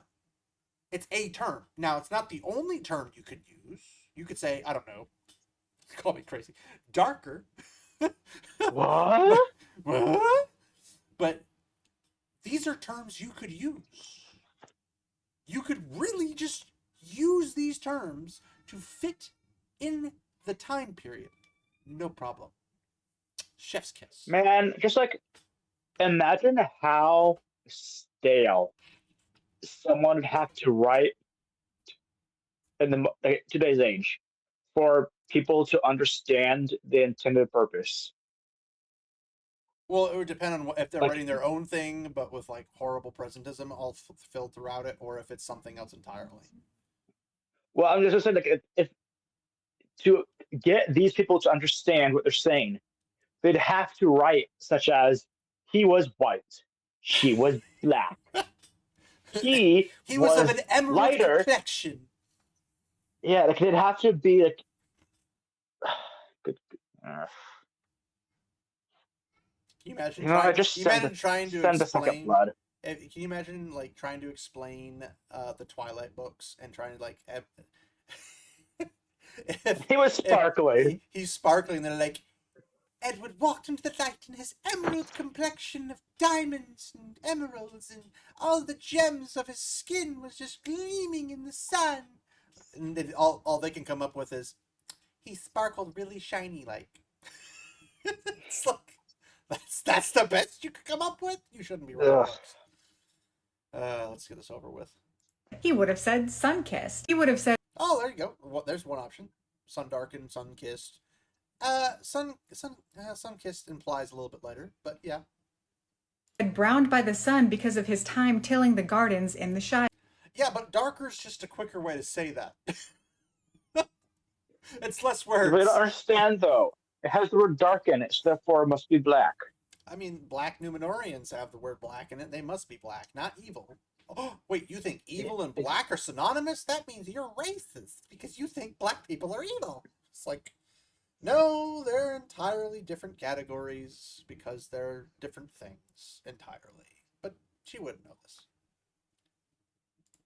But no, he said brown. There will be people that'll argue I think you yourself said browner, but okay.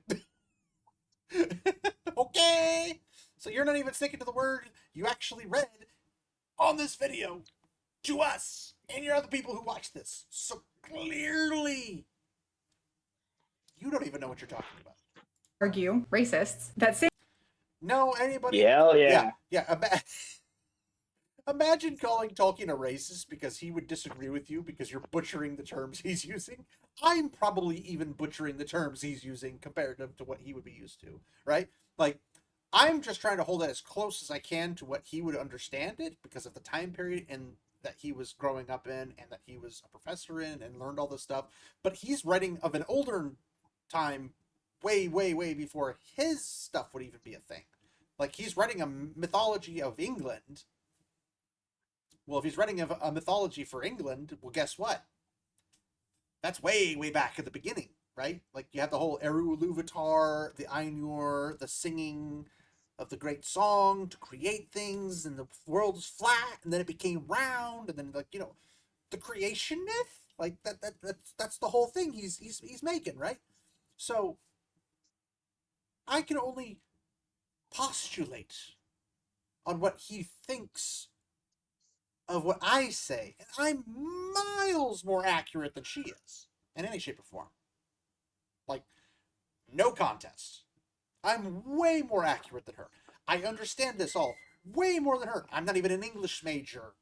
I didn't go to school to become an English teacher and have to learn all this stuff more than just the average high school concepts. It's also, if you read books, you pick this up really easily. So clearly she doesn't read the books that's behind her.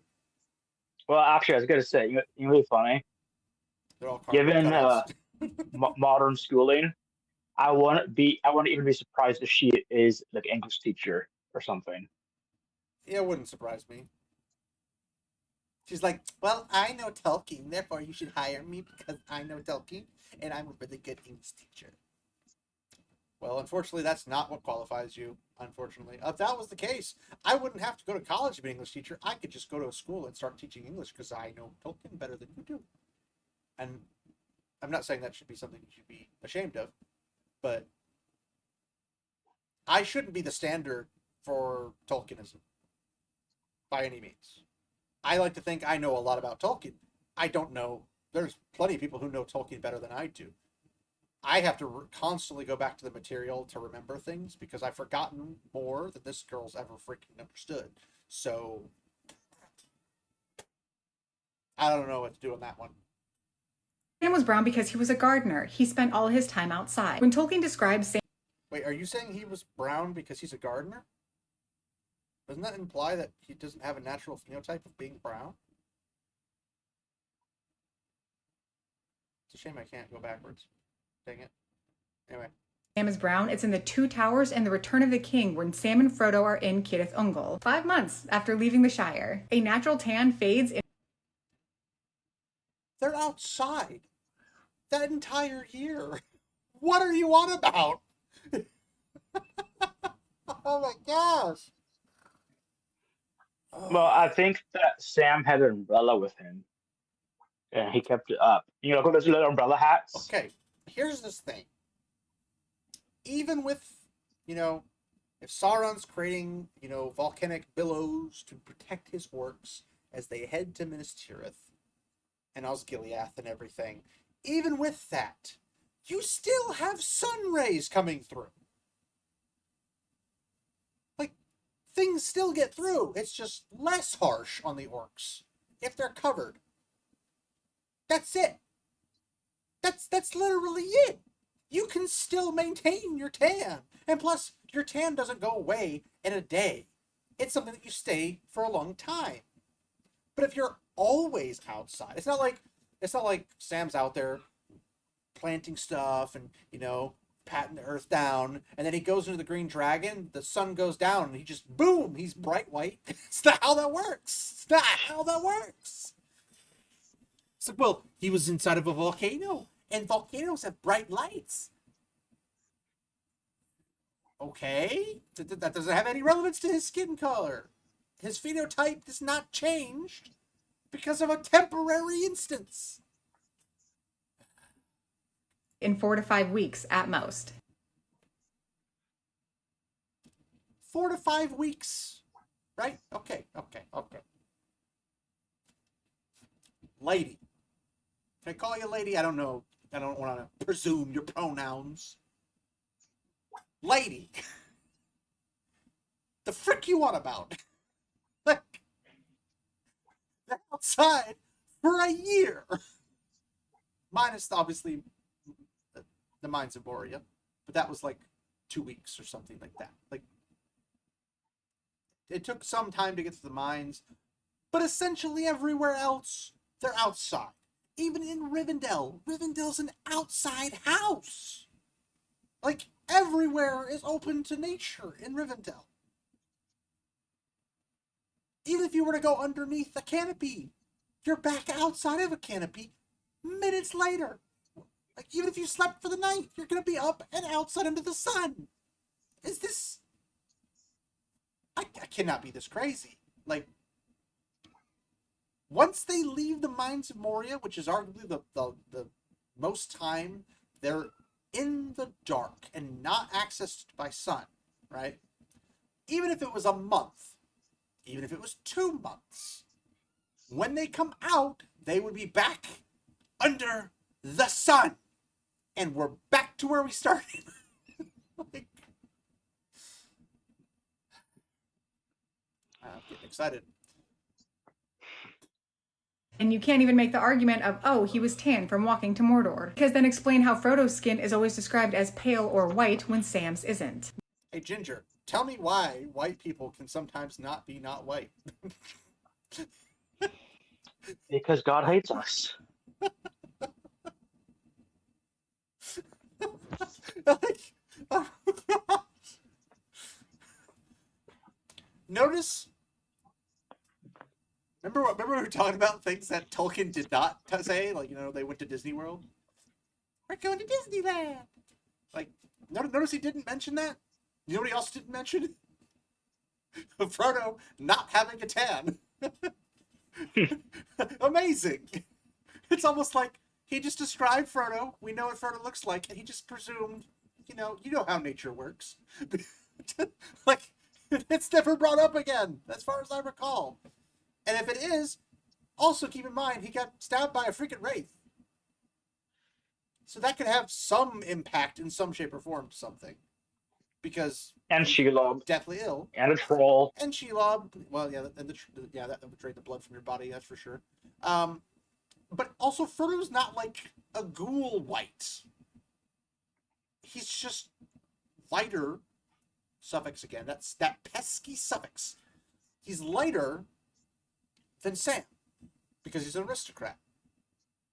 He's a well-off made man. Right? The Hobbit Mafia. But here's the thing. Nowhere does it state that Sam can't lose his brownness, or his brownerness, I guess would be the proper term. And nowhere does it say that Frodo couldn't lose his whiterness. Nowhere does it say that. What we can also contextually understand is that when somebody who's pale goes in the sun for extensive amounts of time, they get darker. I mean, that was literally the entire argument for Sam. That's the whole thing. That's the hot and send Bowie from Wheel of Time to Thatcher. The entire argument is he's under the sun all the time for his job. So clearly, he's as white as can be. Clearly. Oh my gosh. The fact that you have to tell people you can go out and get tanned, but you don't have to write about it. Like, ever.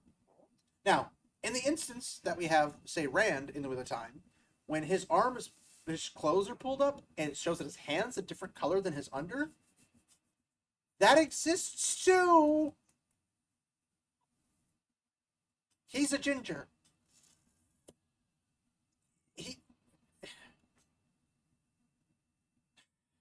It was literally specifically to show that he's not from the area he's from. Spoiler alert. Sorry. That's his shindig. He's not like the other kids. Imagine it, being the only redhead in the entire town you are from, minus your mom. She's a redhead. Right? The only two redheads in like 6,000 population. The only two redheads. Your mom dies, you're the only redhead. You might find that, I don't know, a little odd when people from outside of the Two Rivers, who probably haven't even been to the Two Rivers, but have read about them, because in this case, Elida, one of the Aes Sedai, she hadn't personally been to the Two Rivers as far as we know in the books. It's never announced that she's ever been there, but she knows of it, and she explicitly says, people in the Two Rivers are not this pale in complexion. In other words, they're not gingers. We know this because they're freaking olive complexion, which is not ginger by any means. So, that's the only time it's ever really mentioned, except for the other people groups and stuff that are also gingers that underneath their clothes, because they live in a wasteland and like a desert, they're like nomads. When they take their clothes off, they're pale underneath the parts that weren't covered. That's it. That's the only other time. But it's relevant because to show the complexion of the people group in the moment so you don't confuse them with not pale people. That's it. That's the only time. For me. They walked the same path to Mordor, did they not? under the same sun, no? And you can't argue that it's because of the effects of the ring, because Bilbo never got paler. The only reason Gollum was pale was because he was 500 years old and spent most of his time underground. Serkis then goes, Congratulations, you just freaking played yourself. Well, Bilbo wasn't pale, but Frodo was. Because Bilbo and Frodo were aristocrats, and they didn't stay outside all the time, necessarily speaking. They could have if they wanted to, but they liked being in their homes, and they would go out and do daily activities, but they weren't like outside 14 hours a day. Like, when you're a landscaper, you're out from like early morning, like 6, 7 o'clock in the morning, and you're getting home 7 o'clock at night. You're literally outside all day. This is not controversial, people. goes on to say that the hobbits in the Shire aren't concerned with what goes on outside of the Shire, and they don't want people coming in.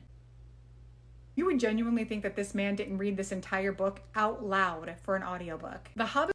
It's almost like the guy who did read it out loud for the audiobook seems to be more familiar with it than you.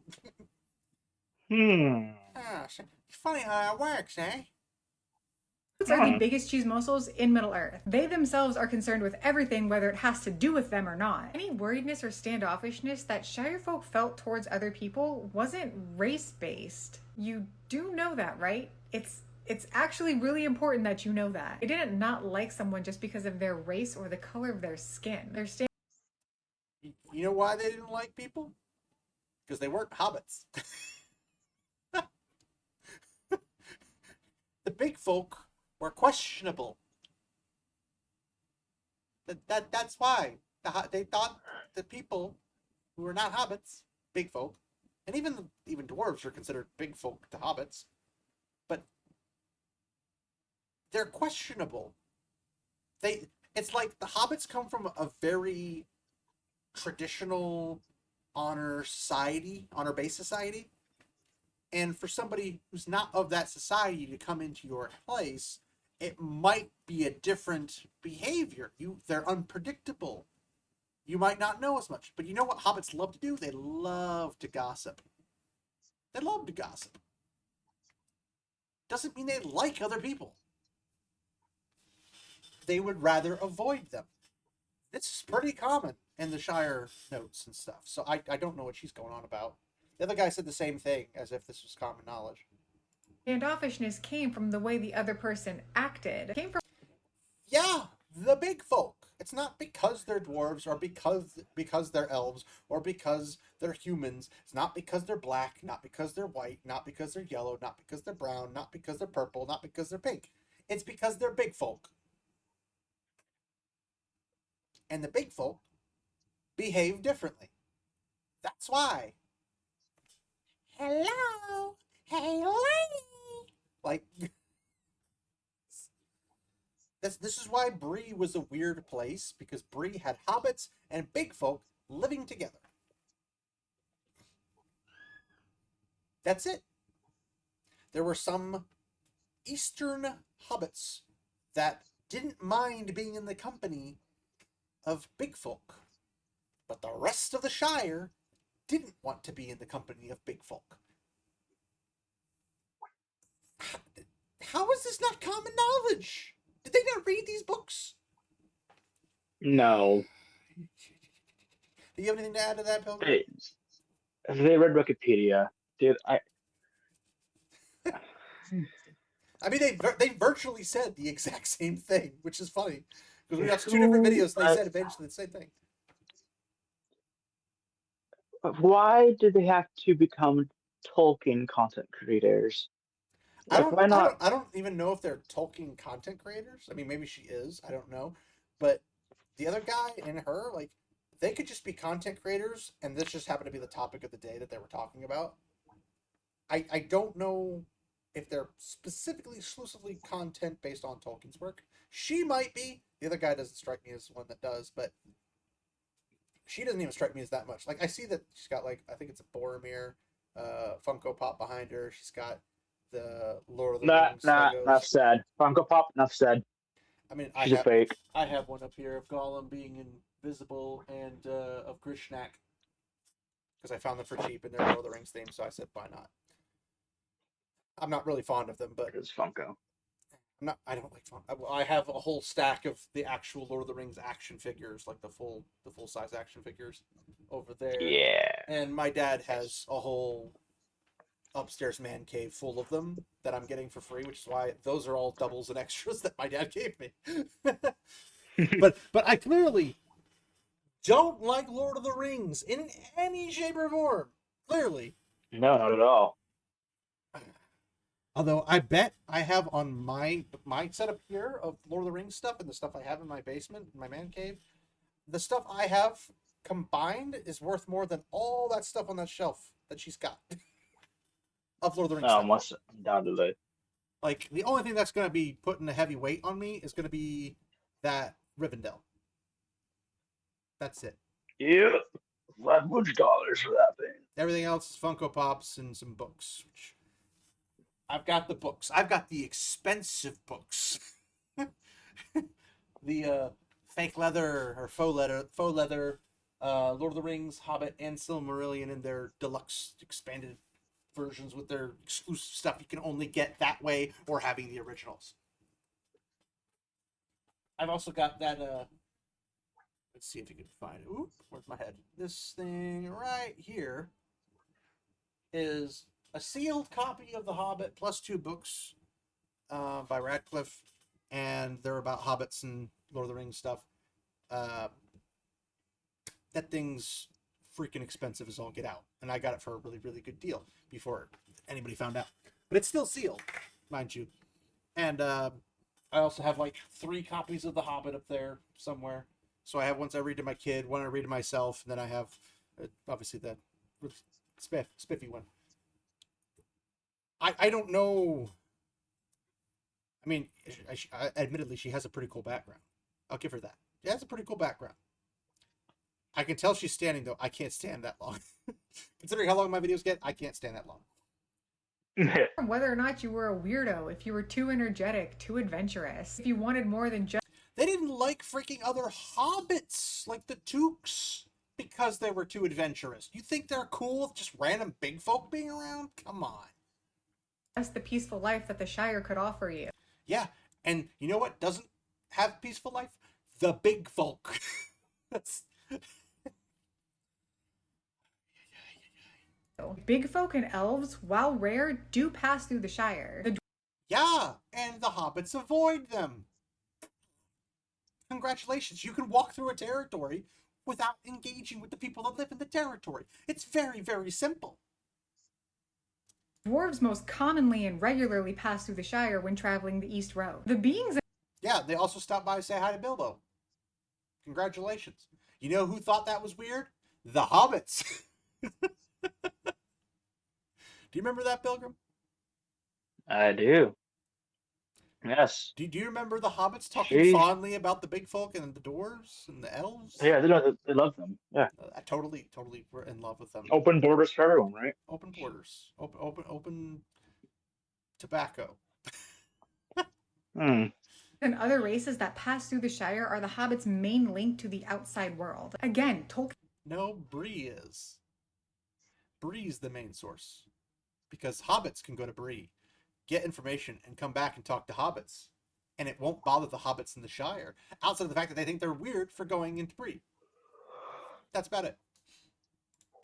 But if you're a hobbit, say like a Brandybuck, and you live by the Brandywine Bridge or the Brandywine River, and you have a cousin who goes and lives in Bree, and then comes back to stop and say, "Hey, I heard about these kind of funny things going on in these parts here.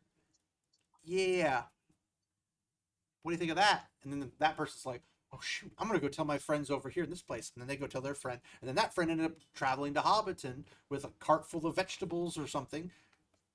Look, lo and behold, news travels through the Shire, and it's not that weird. Huh. What? What? Crazy talk. States this at the beginning of the Fellowship of the Ring. That doesn't matter. The location does not matter in the story. It doesn't matter if it's the beginning of the first book of The Lord of the Rings. It doesn't matter. The fact that it's in The Lord of the Rings is all that matters. the fact that everything you've said so far is wrong, and you should be ashamed of yourself for not freaking figuring that out.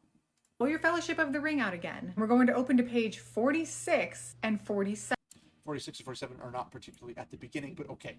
There were rumors of strange things happening in the world outside. Where do they get those rumors from? And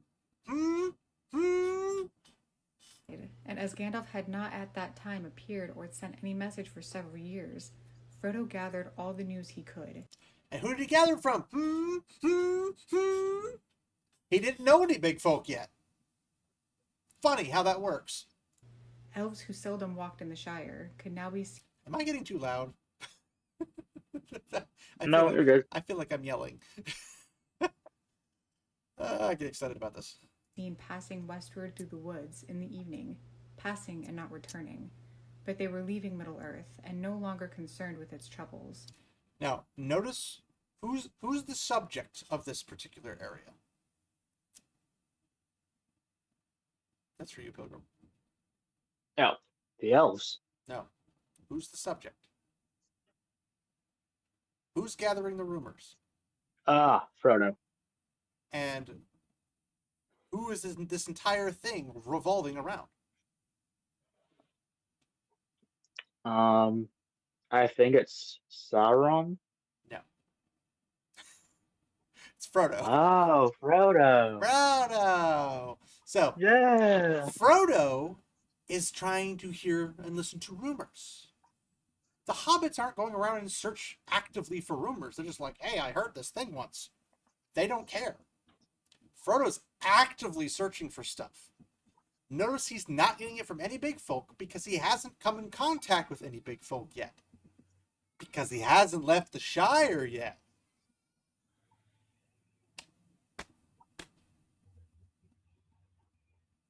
Shall we continue?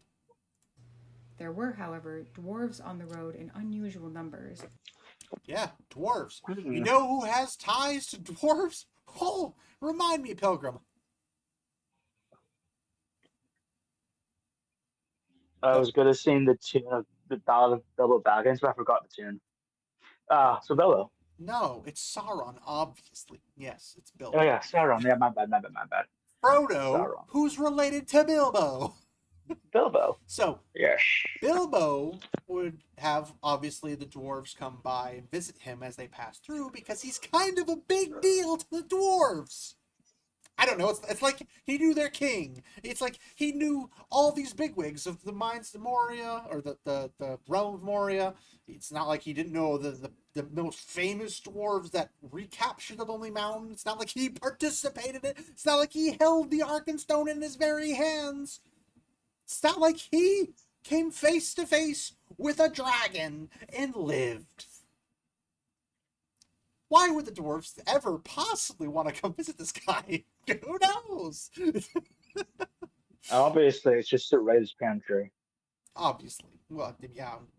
Crack the plates and blunt the knives and bend the forks and all that fun stuff. Everything that Bilbo Baggins hates. But yeah.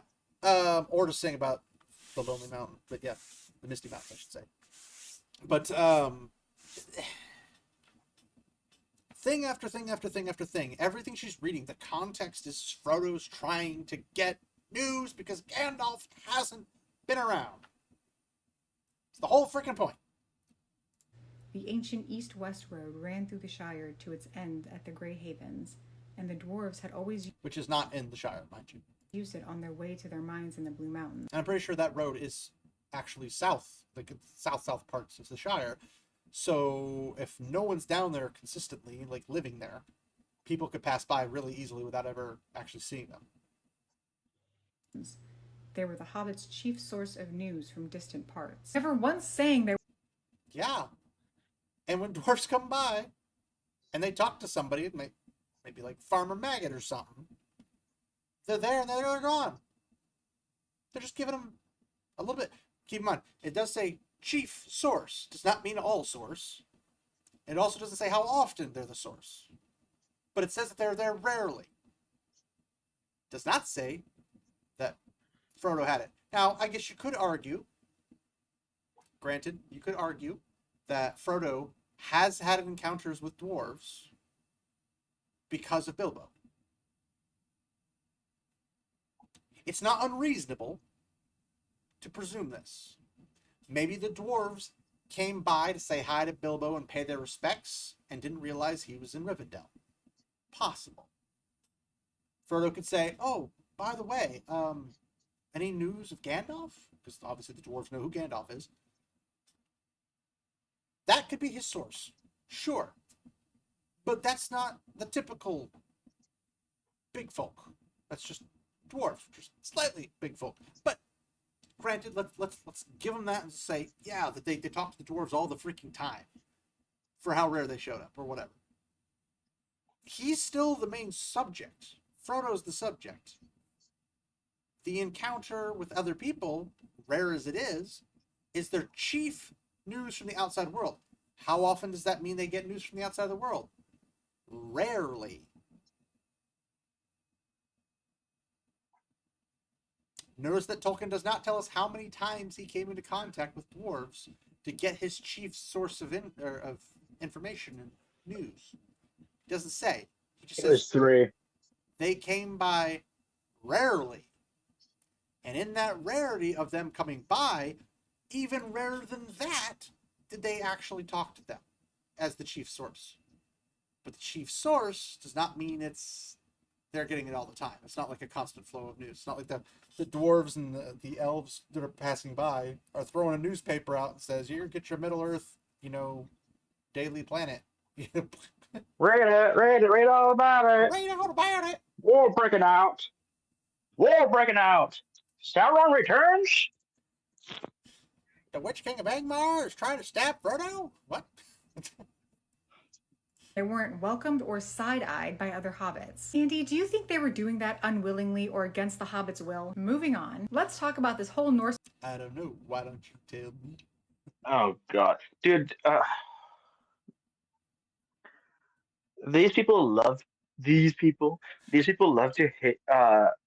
Say. What do you mean, you people? The Norse mythology.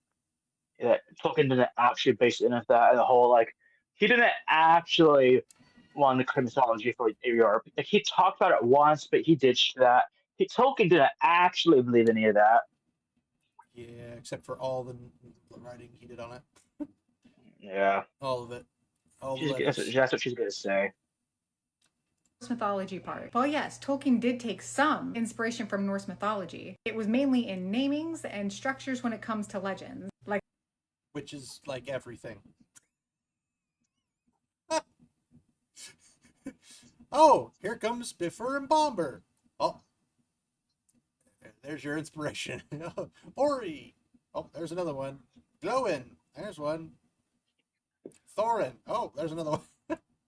Gandalf. Oh, there's one. Frodo. Oh, there's one. It's like boom, boom, boom, boom, boom, boom, boom. All these names start popping out. I was like, oh, it's like the entire thing. Bother. Like the Dagor Dagorath being compared to Ragnarok. That's mainly it. Tolkien also took inspiration from other... Okay, nah, That's basically it. I was gonna say, these have to be talking points. She clearly doesn't know. She doesn't know about. She doesn't know about the freaking A. I drew a blank. The Dunedain, their island. Freaking Numenor. Numenor. Thank you. When the king of Numenor takes his people and goes to sail the west to the Undying Lands, and they get swallowed up. That's a freaking mythology. Freaking what? Oh my gosh. Anyway, you were saying. Sorry.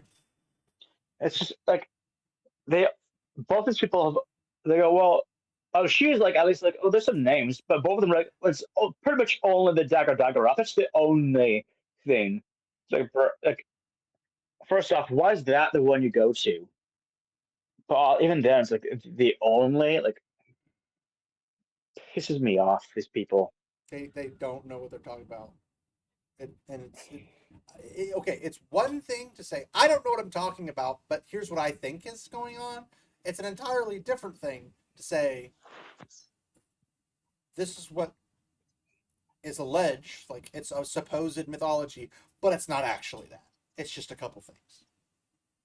other non-white cultures. The Lord of the Rings is not solely based on Norse mythology, and nor is Well, yeah, it's also based Correct. on it's based on English culture.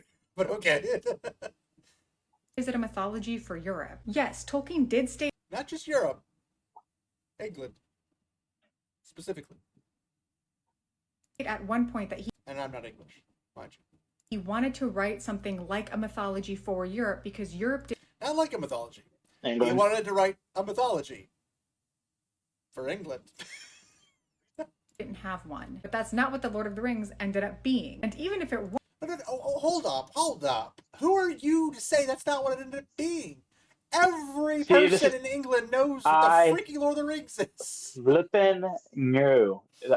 This has become a more popular talking point within the past like 2 years. Ever since yeah, Rings of Power came out, that's what it's been. Yeah, pretty much. Well, he won. That's how it started, but then they outgrew that, and it's not actually a mythology for England. It's more just his fictional story. It's a mythology for everyone. Oh, we gotta celebrate our differences. Next, she'll be telling me it's a mythology for the Teletubbies. Teletubbies. The Teletubbies have hobbit holes, so clearly they're hobbits. So clearly, the Shire is the Teletubby land. And the sun is exactly why they're brown. are y'all just forgetting that brown people have just about always existed in Europe? Even What? What are you getting? Like, what? Are you retarded? Are you seriously retarded? It's called Europe. Everyone knows Europe's notoriously white, to the point where everyone complains about Europe because they're white. Again, like you said, not just Europe, England. He's creating the English mythology. But she's making the claim that Europe, set aside Lord of the Rings, she's saying Europe hasn't always just been white. Like, brown people existed there too. What brown people that did not invade, mind you, because we know the Huns and Mongolians and stuff popped in every once in a while. They're not even brown. They're yellow by the terms of colors. The Turks in Byzantium? Is that what she's referring to? Because that's Asia Minor. Maybe when they came up to Vlad the Impaler's Romania? Oh, wait, they all got killed. Like, what brown people have been in Europe? Notoriously. Okay, so just like following her thought process, which is hard because I don't think she has much thoughts. It's hard to follow a thought process that isn't there. Yes, but Europe, famously, according to her, always been partly brown. Weird how that transferred over to America, and the only brown that we had were the slaves that we brought with us. And so now Europe, well, okay, maybe not. Don't forget the white slaves. Maybe not Europe. What? Don't forget the white slaves. Well, yes, there are those too, but maybe not Europe within the past, 5 years or whatever. But before that, Europe and America were the white countries. That's where the best ones. Oh no, those are the white countries. So, maybe that's the majority. And she shows up to Europe and says, "There's too many good white people." Okay, Ryan. Well, again, she was not in the past 5 years. Now she'd go there and probably get raped. But anyways, I don't think probably's in the cards. I think it's more of a definitive. But... Yeah. But like, again, it's even just like let's just say that's true. Okay, she's right. It's not like white people in his story, because like Oh, Guess what? Your mic's cutting out. They aren't white. Can you repeat that? Because What? you're white. You're white. You are white, but your mic had you had like a vibration or something, and then your mic just kind of cut off for a second, and then kicked back on. So Yeah, I was getting a phone call. okay, good. Just repeat what you were saying. Uh, Assuming she's right. Even if, yeah, assume she's right. She's not. Assume she's white. Right. Assuming It's she's not white. like Yeah, Tolkien. she is. But yeah. Yeah, it's not like Tolkien wrote that there's exclusively white people in Middle Earth, because we do have the Easterlings. We do have the Haradrim. So guess what? But don't It forget is the Black Numenorians. majority. Oh, and yes. Oh my gosh. You were saying? And that's perfect in my thought. Just that.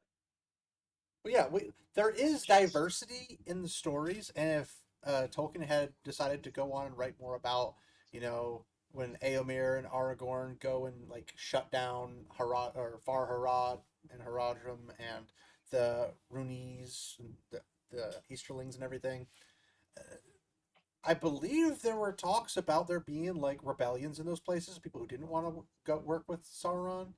So you could have had great stories on those types of things where it's like, rebellions against the Dark Lord by those very same people groups, if that's what you wanted to go with. But even then, I would say that would be a reasonable thought process, because you could have rebellions in any place whatsoever.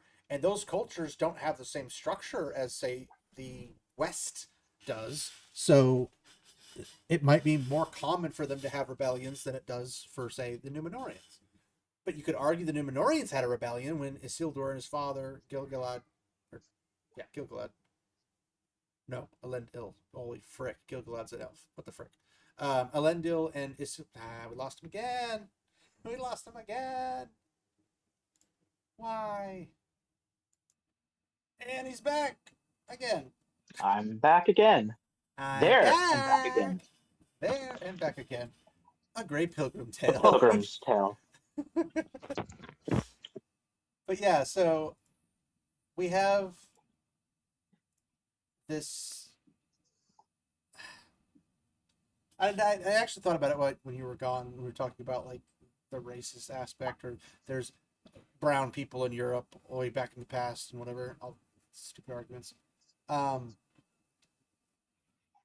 Definitely not as a mass group, but okay. But remember how we were talking about the suffixes, so like darker, browner, that kind of stuff. Mm-hmm.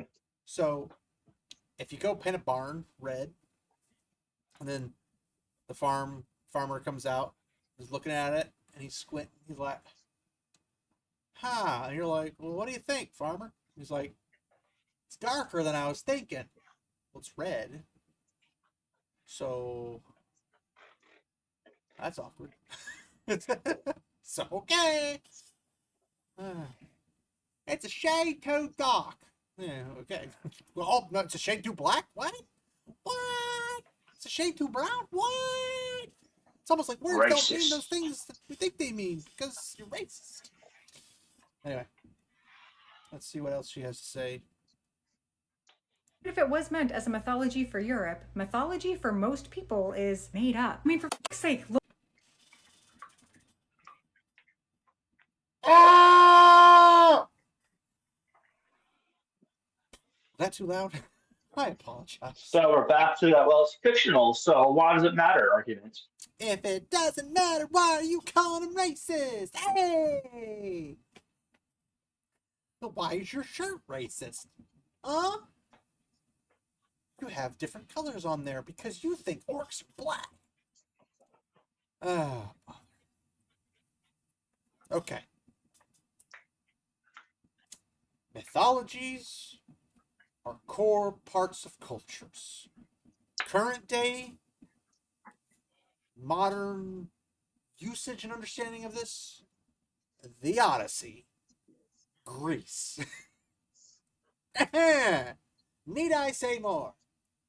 I shouldn't have to, but apparently I do have to, because apparently it's in the mythos. Then why is all of Greece pissed about Christopher Nolan's Odyssey? What? Why?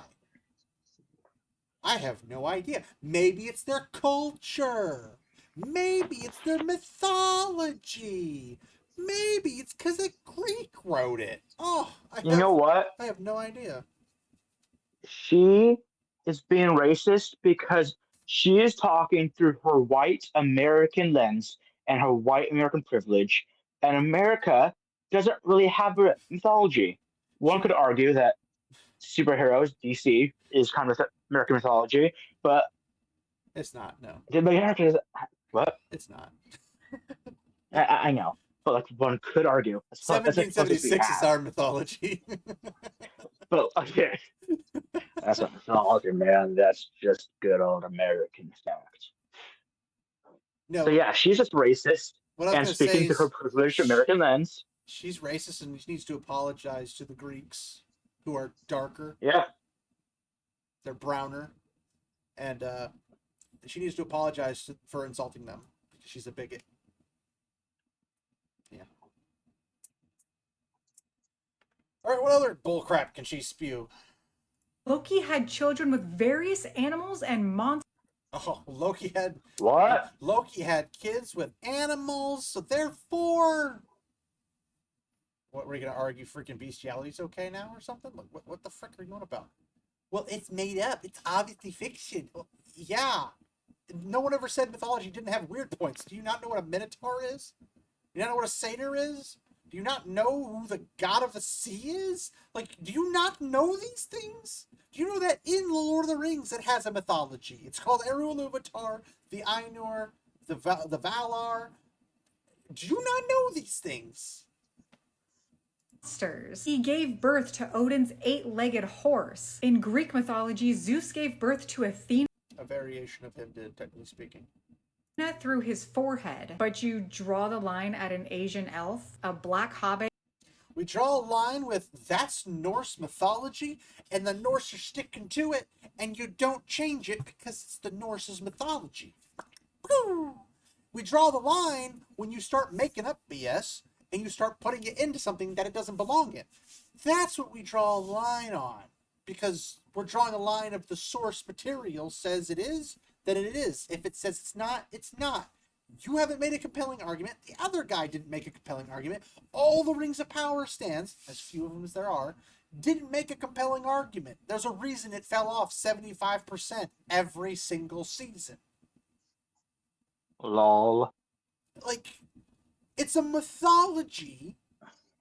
That doesn't mean you can do whatever you want to it. It's the same problem we have with Wheel of Time. I mean, Just because it's a freaking dude, fantasy novel does not mean you can just make up crap. it's the same arguments.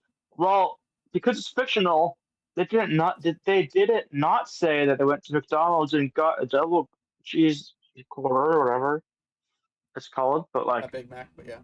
well, dude, I'm I know, you're retarded. You're a carrot top. You can't help it. it's these people. What do you mean, these people? All right. I mean, those filthy, dirty, good for nothing White people. nuisances. It is too much for you. I know y'all love to whitewash the 10 Commandments. What? White? Oh my gosh. Have you ever seen the Ten Commandments?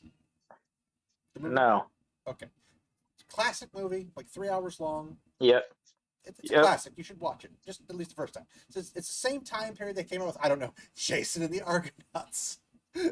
So, also full of mythological creatures and crazy stuff.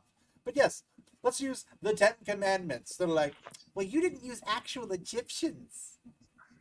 Yeah, back in the freaking 40s and 50s, of course they didn't use Egyptians. We didn't have access to that many. Like, Hollywood was like the only thing in entertainment. We're gonna import an entire nation over? Even to how many Egyptian actors can you name today? None that I know of. Yeah. And I could Yeah. know a couple without realizing they're even Egyptian, because I don't know if people know this. Egyptians aren't black. What? They're No, Egyptians. no, no, no. My great grandmother told me that Cleopatra was black. I don't Okay. care what anybody else tells you. Cleopatra was black. That doesn't make it right or true or fact. It makes it your opinion, man. You know, my own thoughts told me that MLK was a white KKK member. So I'm gonna go write that movie now. Y'all have fun. Yes, they had a lot of white people play in that. It's like, well, yes, they had. How many actors, like movie actors, not theater actors, but like movie actors, existed in the world when that movie was made? Who do you use when you have an industry that's fairly brand new? I don't know. I'm crazy. But the people that are around you at the time, which ironically at the time was white people for the most part. So the largest majority that's available, and the majority of the paying population would have been white. Not saying that they were all white, but the majority, which is usually who you're selling to. You know what they did for that movie? They tanned a lot of people because they're in the sun, and you get browner in the sun, don't you know? They also had them all oiled up in grease, but that's just how they did things back then. Great soundtrack though.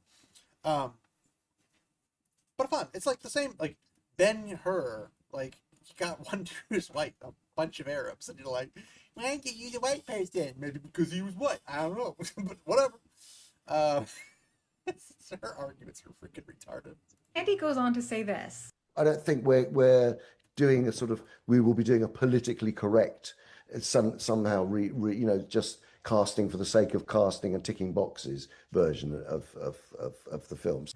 Thank you, Andy. And they shouldn't, because notice they did the exact same thing with the original trilogy.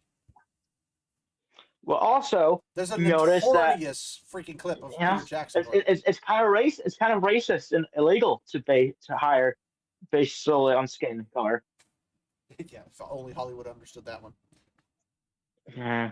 Serkis's comments are so disappointing, especially. It's disappointing because you weren't politically correct. That was kind of the point of the comment, you know? Especially because they're coming from someone so prominent and known in the Lord of the Rings community. And as a raving leftist lunatic, yes. His wording and thought process is so insanely harmful to the community he's Hope she used the word harmful. Better pull a barv. What? putting this movie out to. This goes against everything that we in the community have done to make the Tolkienverse feel more welcoming. You have done nothing to make the Tolkienverse welcoming. Do you know who has made the Tolkienverse welcoming? Tolkien. By writing the books that everyone, everywhere who has a version they can read or somebody read it to them can listen and enjoy. You have done nothing but alienate people. Notice that nobody on, quote unquote, our side of the aisle has ever said you can't enjoy Tolkien. What she's saying is, you can't enjoy Tolkien because you're a racist, you're a bigot, you're a... You've literally done the opposite. You've shrank it to whether or not you agree with me politically or not. That's your viewpoint.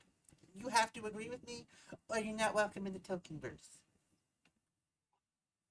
I must be getting loopy. And not like a whites-only party. Just Yeah, it's a political party affiliation only party, but okay. these few comments from Andy has sparked so much racism in the last 24 hours. And my little guy. I love you, buddy. But I highly doubt this has sparked any racism. You need to go upstairs, Bobby. Go see Mama. I'm even like, we're not.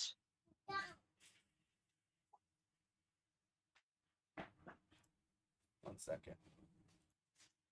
Indeed. All right. The comment sections under the posts of his interview are just a cesspool of hate. What is so wrong with making fantasy characters people of color? Wait, where's the hate? I want to see the hate comments. I I already know what the comments are. Well, They're, hey, I'm going to assume. thank you for sticking with the source material. Huh. Yeah, That's for you. far more. Yeah, just the only hate comments that are going to be in those are going to be people like her. Yeah. And what's the big deal about making fantasy people black or Asian? Not in any other universe that allows it. This just happens to be a universe that doesn't allow it because that's not how they're described. She's really big. She's really big on pointing out that hobbits are brown,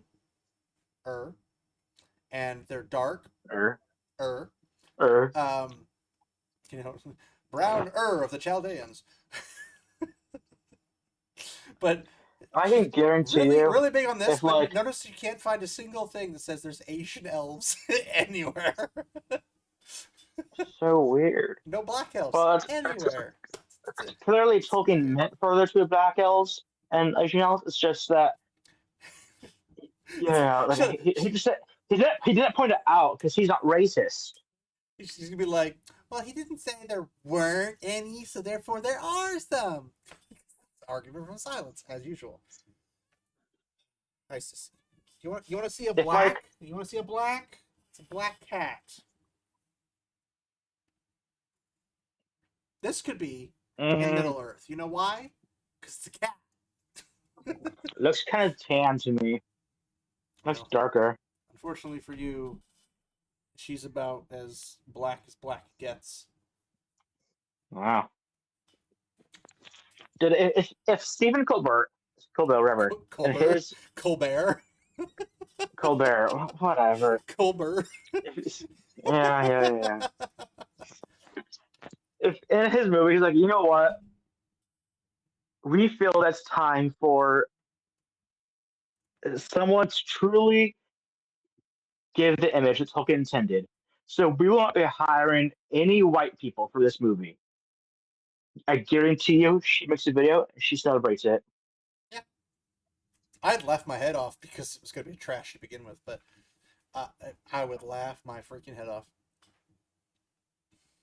Even if Tolkien stated that all of the characters in his stories are white, which he didn't. He didn't. What? That's the only accurate thing I've heard her say all day.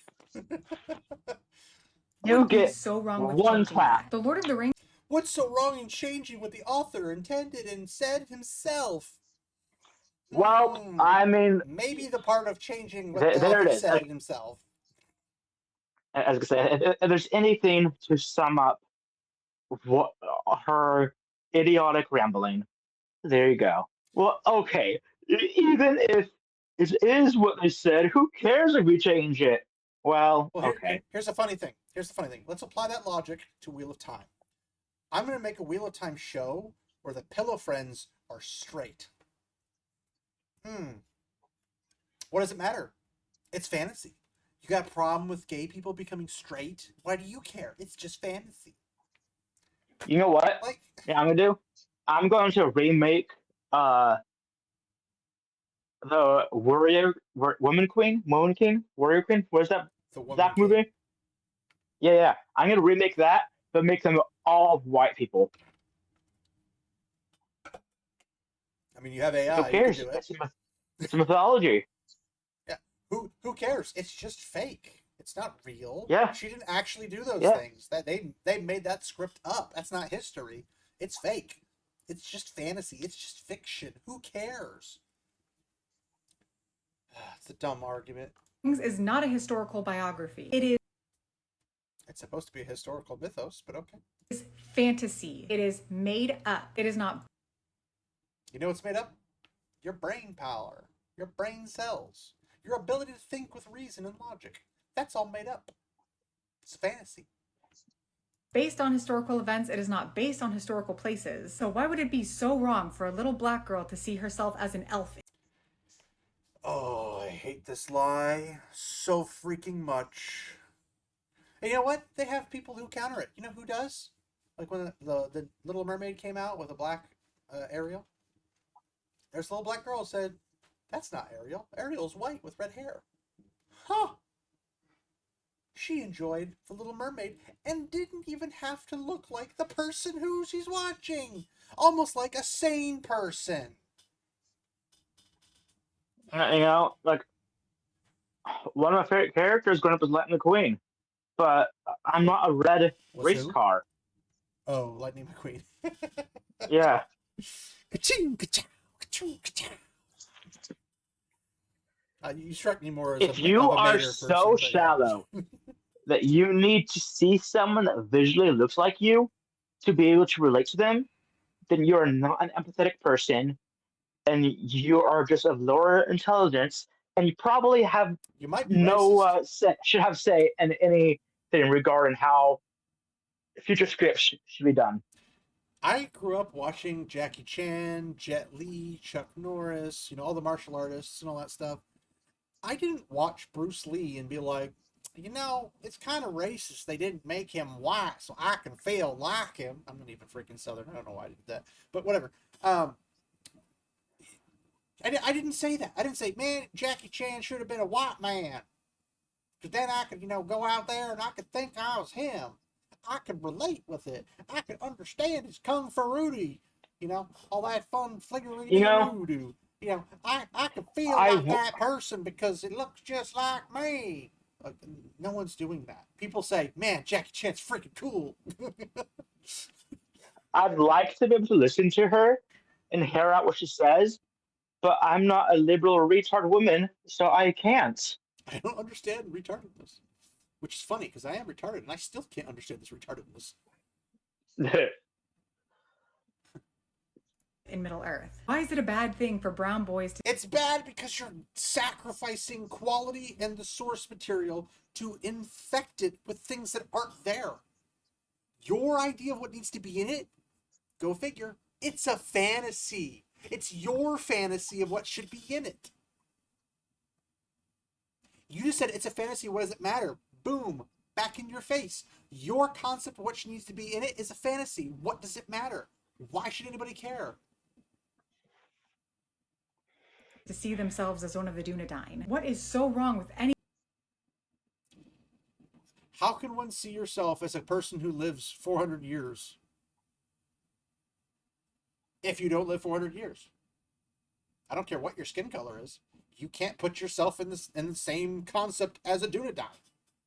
You ain't gonna look as good as Viggo Mortensen at 87 years old and freaking Lord of the Rings when you 87 years old. I'm sorry, that's not gonna happen. You can't see yourself as them. You can see yourself as an aspect of them. You know what aspect you should see yourself as? Human. Whatever. anyone of Asian descent being represented in a Lord of the Rings story? Because you're all about representation, not about the purpose of the story. The story isn't about Asians, Africans, even technically Europeans. It's not about Europeans. It's about a people, the good people, aka good versus evil, fighting evil. That's it. That's the thing. That's the point. Good versus evil, not white versus black, white versus brown, white versus Asian, white versus this. It's not about that. It's literally about good versus evil. It doesn't matter what your skin color is. You can enjoy this series. It doesn't matter what you think needs to be in it if it's not the source material. If it's not the source material, it stops being the thing you're trying to present it as. You can't say, this is Lord of the Rings, and have a whole bunch of stuff that has nothing to do with Lord of the Rings in it. It's not how that works. Andy, you can easily change the race of a character for diverse casting for the sake of diverse casting. But He could, but even he's not that retarded. Because he knows that will flop freaking hard. congratulations. You now have people wanting to see your movie who didn't want to see it before. Hold up. There are a lot of people who still don't want to see it, but still agree with him. Yo ho! One right below me. So you're not even being accurate. Just because he said, oh, we're not doing diversity, doesn't all of a sudden magically make the people who didn't want to see it beforehand now want to go see it. They weren't planning on seeing it anyway. Then you have the shallow people I wouldn't call myself Well, shallow. I mean, I'll probably still see it. Well, I'm that's just what not I'm saying. expecting it to be good. Well, that's the thing is, it's like you and I would go see it. I wouldn't call myself shallow or you shallow for wanting to go, like, going to see it without really wanting to see it. Like, I'm more morbid. Right. It's more morbid curiosity if the story's going to be any good or anything related to the actual materials. Like, if you got 3 pages I of want to stuff, see it because it's adapting Tolkien. yeah, If you change if we you care about in it that because it says adaptation you Tolkien. change it, you're no longer adapting it. That's why you can't change it. Oh, I hope she It's brings like up. I don't think I think she's rounding down, but I want her to bring up the adaptation thing because I get so annoyed at people about it, and it's giving me a headache. But it's an adaptation. It's not meant to be one by one to one. okay, no, it's even worse than that. The greater sin is that they say it's an adaptation. It's not supposed to be the same. Yes, it quite literally is. It's the same story, the same characters, the same plot. Everything's the same. It's just paper to vivid real life. That's what it is. That the adaptation is from paper to visual. That's the difference. That's literally the difference. No difference besides that. There is no we changed the story to this, that, and the other. Like the Lord of the Rings is a trash adaptation if you're going by the source material, right? Like from book to movie. It's still phenomenal because it holds more to the core and it's a freaking masterpiece of cinematic work when you look at like what they accomplished with what they had at the time of they had it. But it's not a good adaptation because it changes what characters behave, like the way that you would see the world, understand things, because they had limitations. They had a 3-movie limitation at like 3 hours a piece, essentially 3.5 hours on average. So you didn't have all this other crap to run with. Oh. All right. So yeah, you didn't have all this nonsense populating saying, you know, is this the exact 1-to-1? Would I love a 1-to-1? Yes, I would love a 1-to-1. The changes that are usually allowed is like instead of having 15 trees, you had 14 trees. That's the kind of things you're like, it's not a big deal. Unless the book explicitly states 15 trees, then it's a big deal.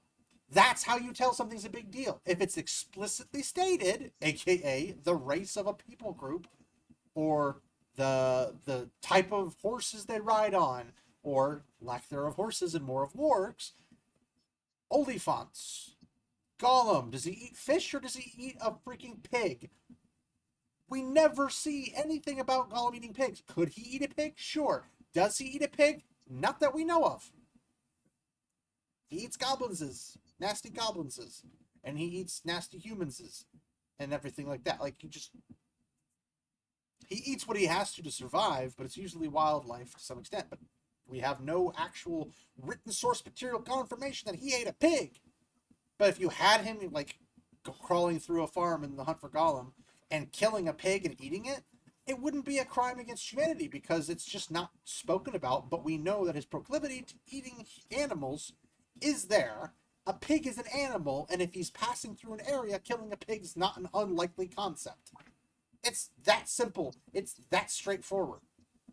That's different than saying we made the pig a tank and he's chewing on a tank with his like 3 teeth.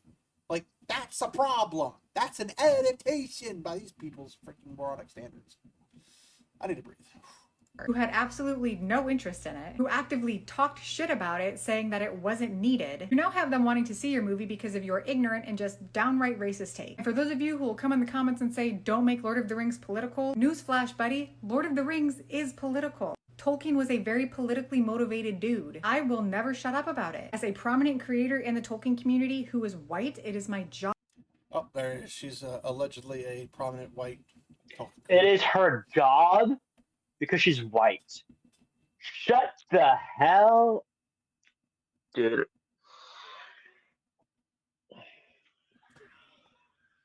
We have a moment of silence for the morons around the world that exist and have these terrible takes and do not understand how stupid they are. All right, that's enough. Oh my gosh. What politics are you talking about? Are you referring to the Germans, the Nazis, asking if he's Jewish or not? Is that what you're referring to? You know, he like, I wish I was one of those fine people. That's the extent of his politics. If you're talking about politics, or are you talking about his anti-industrialization thing? Far more religious, and that shapes his works far more than any politics do. Yeah. Yes, like he has like. I hope very nobody much, treats her as like a prominent Tolkien content creator because this is dude. this is That's the part. trash. Like they probably are, and that's why they like. Let's get this over with. Job to talk about things like this and against it. And obviously, Okay, what politics? You didn't even name a single politic that he's allegedly Okay, politicking. let me think. So maybe Anti-industrialization. That's not even necessarily a politic. That's an I was gonna say that's the first thing that comes to mind. Is like I guess like that, and then let's see what else. He's anti-immigration. I don't freaking know. I'm just like, I mean, if you want to read in politics to it, I'm sure you could come up with a billion things that you could come up with. But that doesn't mean he made it political. And he himself was not political in that regard. He never talks about what party he followed in the elections in Britain. He didn't do any of that stuff that I'm aware of. Maybe he did some minor little quick blurb in an interview or a letter or something. That's not popping to the top of my head at the moment. Or maybe I didn't see it that way and she does. But you can literally make anything political. Potatoes. He's clearly a communist because the communists had to survive off of potatoes because the proletariat, you know, the normal masses, they had to eat food, and potatoes are the only thing that grow in frickin' Russia, apparently. He must be a communist. Politics. Like that's that dumb of how little you have to put thought into it to come up with a quote-unquote political take. I will always tell you. Go ahead. I'm just... I can even understand, like, if you want to say, if you talk about Star Wars and go, you can't say don't get political because Star Wars is political.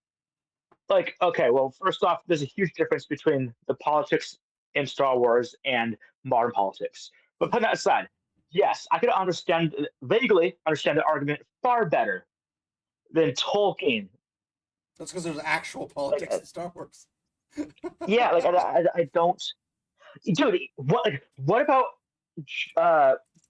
George R. Martin? One of his huge complaints, I think it's a stupid complaint, but one of his big complaints about Tolkien is he doesn't get into the politics. Also, he thinks Gandalf should have stayed dead. Aragorn needs to tell his tax policies and all that stupid crap. Yeah, that's what I'm saying. Like, yeah, it's retarded. He's not a good source for Tolkien critiques. But like, that is something. He's not really a good source for anything particularly. Not even his own works, because he hasn't had it. Can't finish them. Like what, 15 years?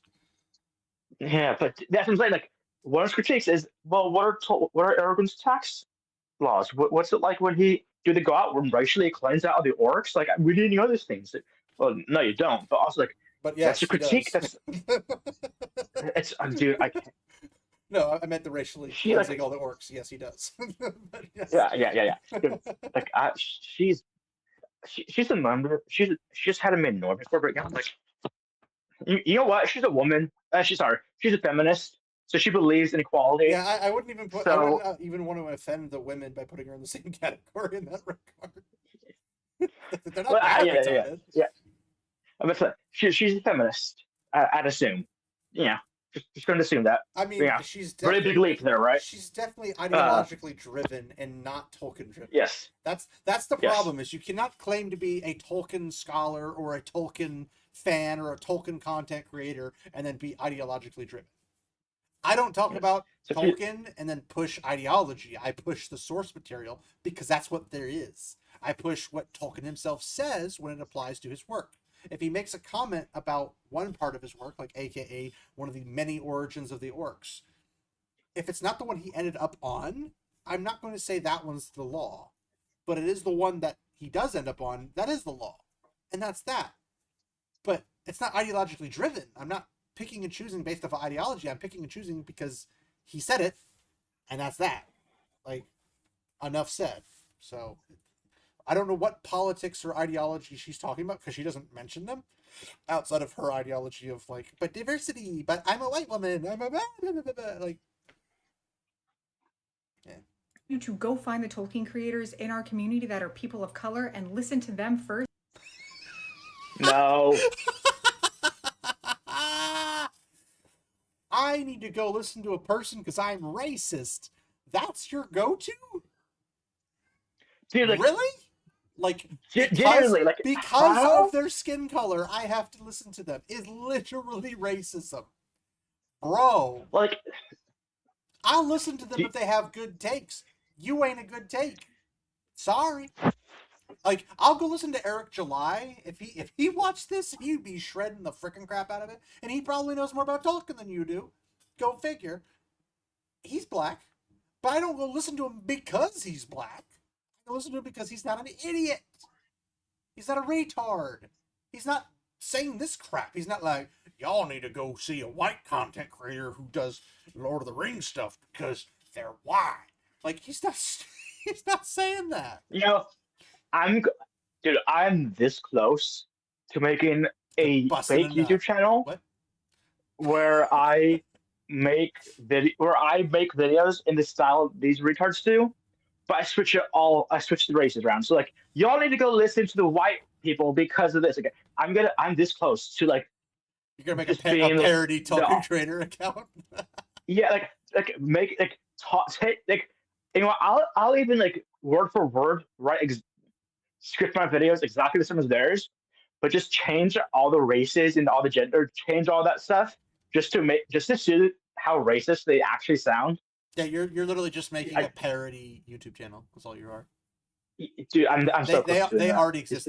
I saw one today about the Odyssey where they're like, then, and it shows the Odyssey and all the characters being like the women are women, the men are the men, they're Greek, you know, whatever, and then it says now, and it shows the man's a woman, and then it's a black dude who just kind of shows up randomly, and you know, the Helen of Troy's a dude, and like they're already doing this parody stuff. So yeah, you could easily do that.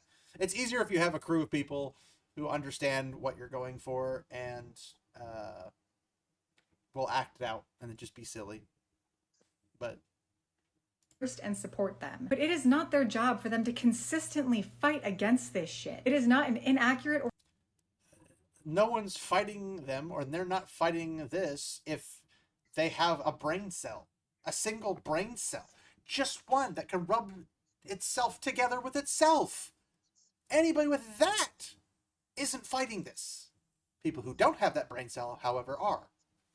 or a bad thing for people of color to exist in Middle Earth. Middle Earth They already exist in Middle Earth if we're going by your race's standards. Congratulations, you played yourself.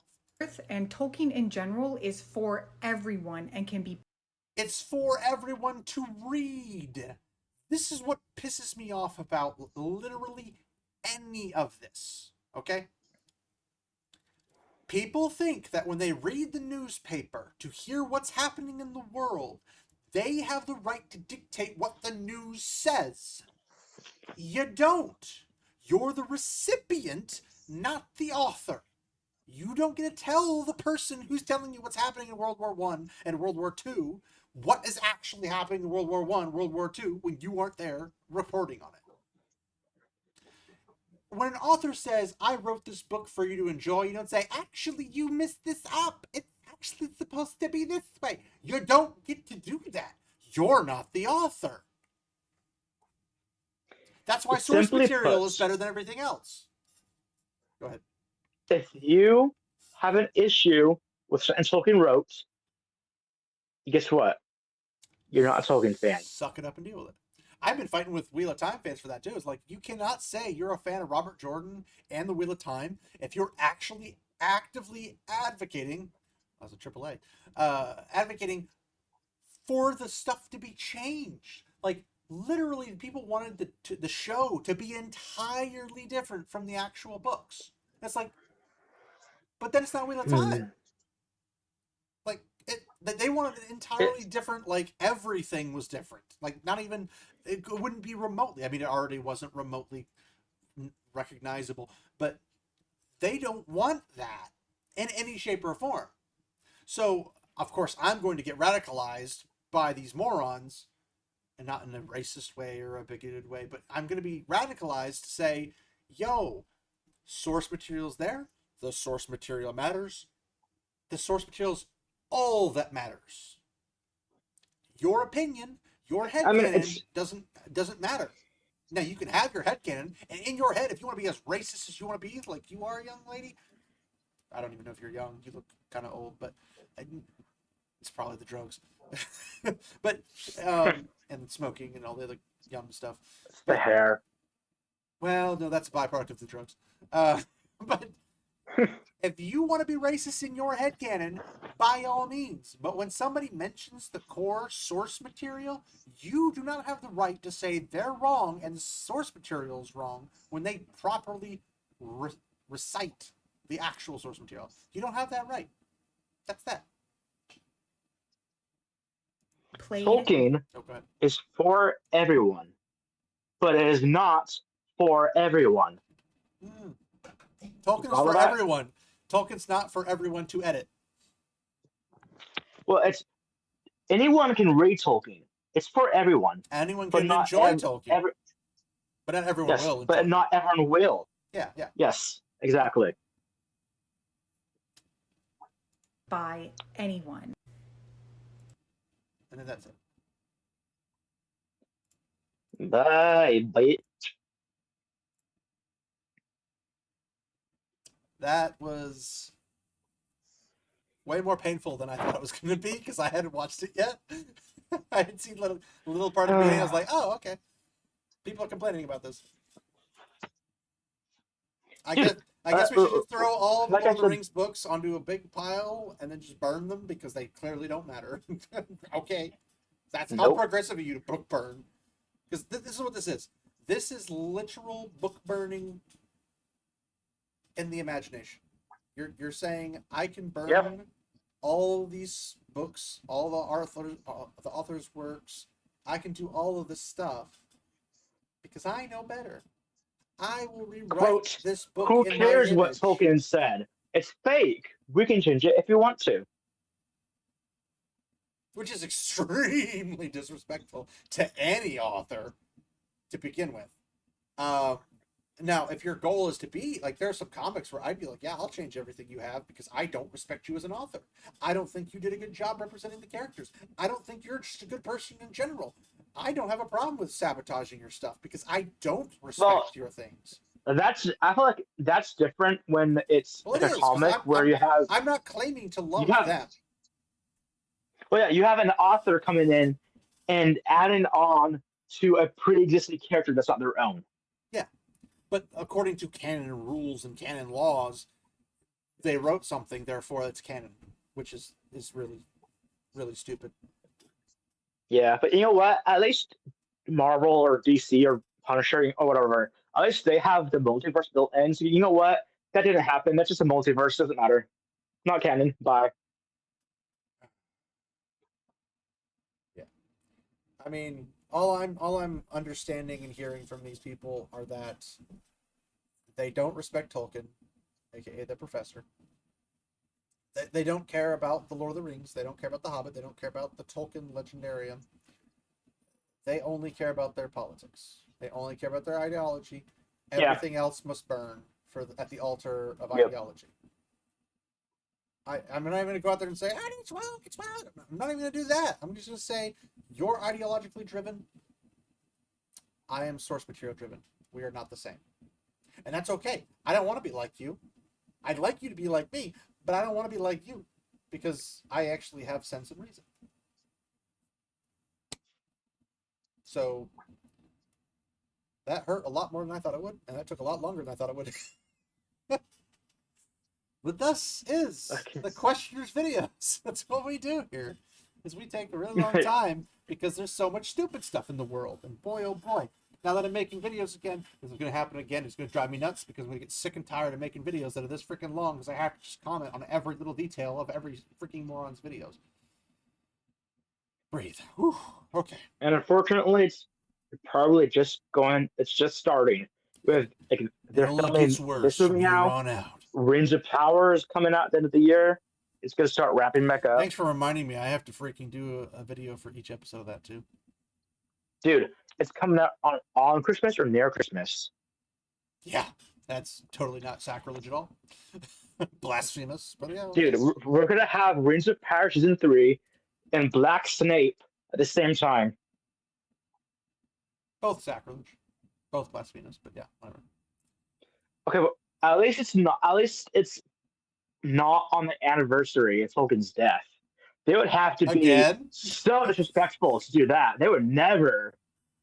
Yeah, we stomped on all of your works and made up our own stuff.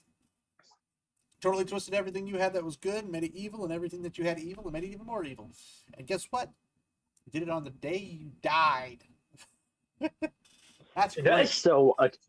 That is like that. Like, yeah, that was not an accident. So you guys get to look forward to me making those videos in December. I'm not looking forward to making them. I'm going to try to be as anti-suicidal as I possibly can, but man, those first 2 seasons made it difficult. And like, let's say if Rings of Power, they put everybody as source material accurate in terms of their being white or not white, depending upon what their role was. Let's say they accurately casted everybody. It's still crap. The story Dude, that's like is crap. that's like hardly a footnote. I mean, it's a big footnote because it's a big whole freaking pile of crap on Tolkien's legacy. But yes.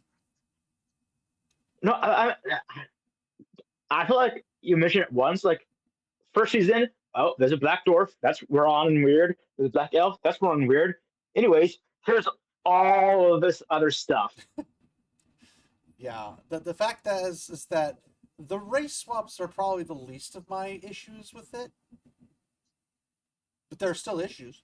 But it's the least. Like, the plot is terrible. It doesn't make logical, coherent sense. There is nothing about it that is good except a couple cinematography shots. That's it. Imagine if you just imagine if the biggest issue of the show was a race swaps dwarf and elf. If that was the biggest issue of the show, it'd be a good show. Well, potentially. No, if that was the biggest issue, we would have a lot less complaints about it if that was the only thing that was changed. Yeah, if that's like if that's it, then dude, like, if that was the only issue, I feel like I could overlook it. I'd be annoyed. I could overlook it. My autism would not allow me to overlook it specifically because it's a continuity error. Sure. Because you'd have to explain, well, one, how did a black elf become the single black elf or whatever? And then how did the Asian elf become Asian elf? Or if they're not the only ones, did they all get genocided when they get to the next movie? Genocide. Like genocide. Like what happens? How do you possibly make this a continuity non-disaster or a non-disaster continuity issue? Dude, do you know what I just not remembered? Play mental gymnastics. What? I don't know. Venom Sauron. Venom Sauron? Oh, well, yeah. Yeah. Like literally, like out of nowhere. It's like, I mean, I remember when they're like, "Yeah, did you know Galadriel's the reason Sauron went evil because she's evil?" Well, because she said no to him because they're in love. Yeah, because she's an adulterous whore, apparently. Elrond's kind of in love with her, and he kissed her because he's attracted to her. Even though she's thousands of years older than him. Well, you know, there's that, but there's also the fact that it's his mother-in-law. Yeah, that too. Or what should be his mother-in-law.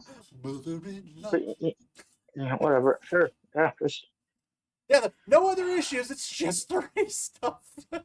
Yeah, Or the fact that dude. The funniest part, their armor the absolute was made cheaper than like a preschooler grade tier.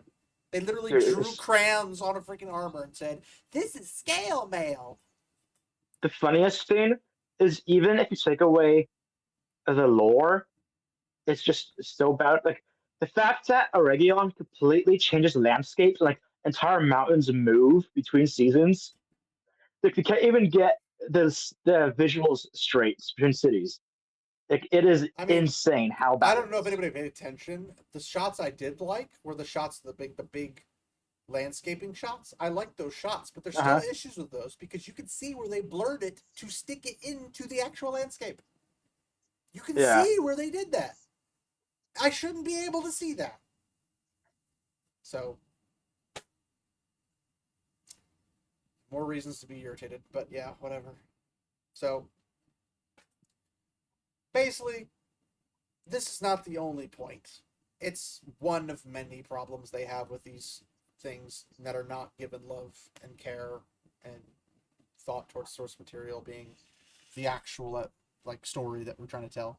So if the Hunt for Gollum isn't like egregious, we're gonna look back on it fondly just for the fact that it didn't suck. It might not be accurate. It might not even be the best acted, but at least it won't suck like Rings of Power. if it's on the level of the Hobbit movies, I'll be okay.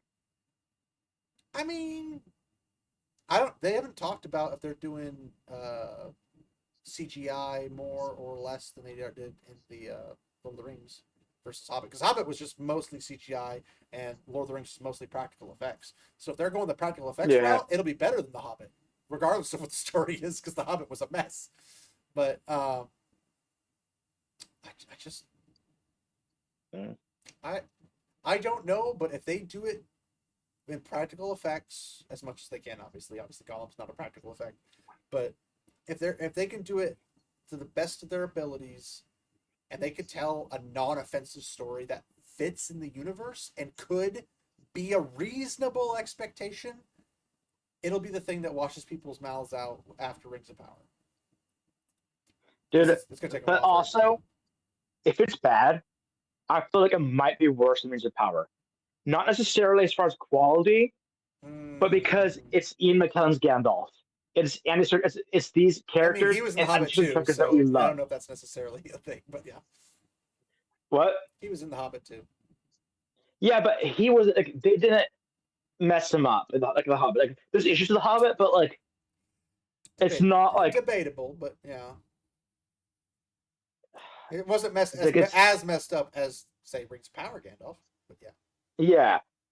And if they mess this up and like if it tarnishes the If legacy they do a of bad Ian job, McKellen's we're Gandalf, gonna tear it to pieces. Obviously, it doesn't matter if it's all white or not. That's irrelevant. That's just them saying we're going to respect the source material. We want to respect the professor. That's all they're saying. And if that's all they're saying, I'm gonna be like, okay, well, that's one thing I allegedly don't have to worry about you destroying and throwing your own ideologies allegedly. in. I say allegedly because people say things all the time. Uh, Yeah. but And if the story is full of granted, crap, it's not gonna break apart. I haven't seen too much commotion about it, but if it does get bad, I could see him bending the knee and start to kind of walk his comments back. I don't know. I think he knows he's gonna get way more backlash if he does. That's And true. also, That's true. he's an active part of the Lord of the Rings and the Hobbit movies. So he's thinking also from a continuity aspect.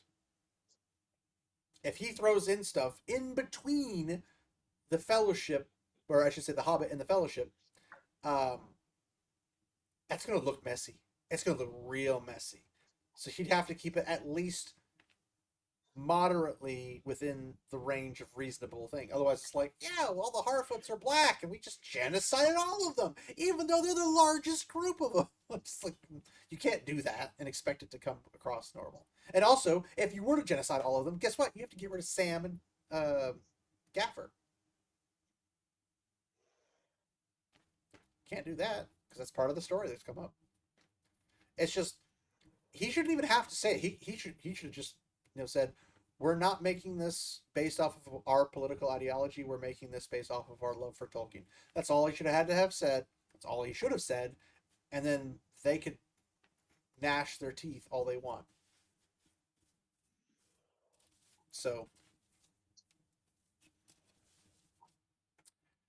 anyway, thanks everybody for sticking around. This is a lot longer than I was intending to be, but it feels good to be back and have a really long video because I haven't had one of those in months. Or Welcome back, probably sir. even longer because I was trying to do short videos and this ain't one of them.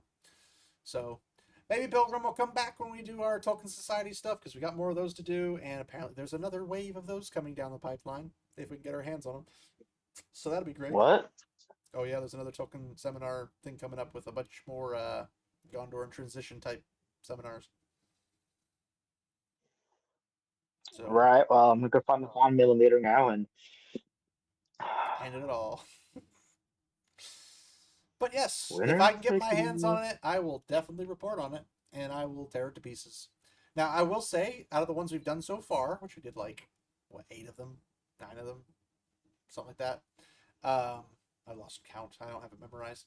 One of them was actually really good. It was really good and surprised the snot out of all of us when we watched it. So, hopefully we can have that again, but I'm not going to hold my breath.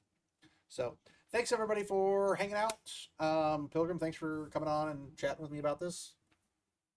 Thanks for having me. Had a good time. Even if I didn't have had a a good good time of time. being miserable. Yes. Yes. I mean, as much as I could, well, given the context a of lot of the stuff I people make that is I just want typically to. a bit lighter on the depression aspect, and a bit heavier on the. Something might be disappointing or something might be a weird viewpoint, but it's not usually this dark and depressing of just how stupid something is. And it's not usually touched upon things that are really close to my heart. It's either Wheel of Time, Lord of the Rings, and then everything else is kind of just like, I enjoy it, but I'm not going to go as nuts on it, probably.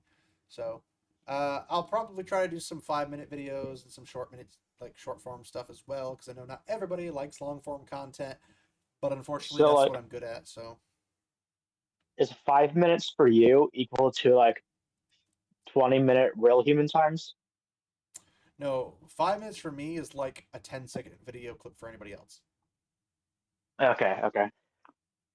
So, like, think of like what Ryan Kennell does. His little short boom, boom, boom, boom, boom videos where he just throws out like 10 videos that are all really short. I try to emulate that, but unfortunately there's always more to talk about, and I'm the analytical person who doesn't want to leave out important information. Because if I'm reporting on something, I want to be accurate. I don't want to be just bleh, and then do what you. I don't want to pull a Mike Zero and mislead everyone. Right. Or Doomcock. But yeah. Doomcock, what? Well, I don't know what you're talking about. But No, yeah, what? I try, but sometimes I'm like, it's gonna be a 5-minute video and it turns into 13 minutes. But at least it's only 13 minutes. When I'm sitting here doing this type of stuff, like when it comes to Tolkien or Wheel of Time, it turns into like 7 hours really fast. So like we're already past 3 hours. So, but yes, thank you, good sir, for coming on. Everybody, check the descriptions for people that you should check out and follow their channels if you would like to follow their stuff.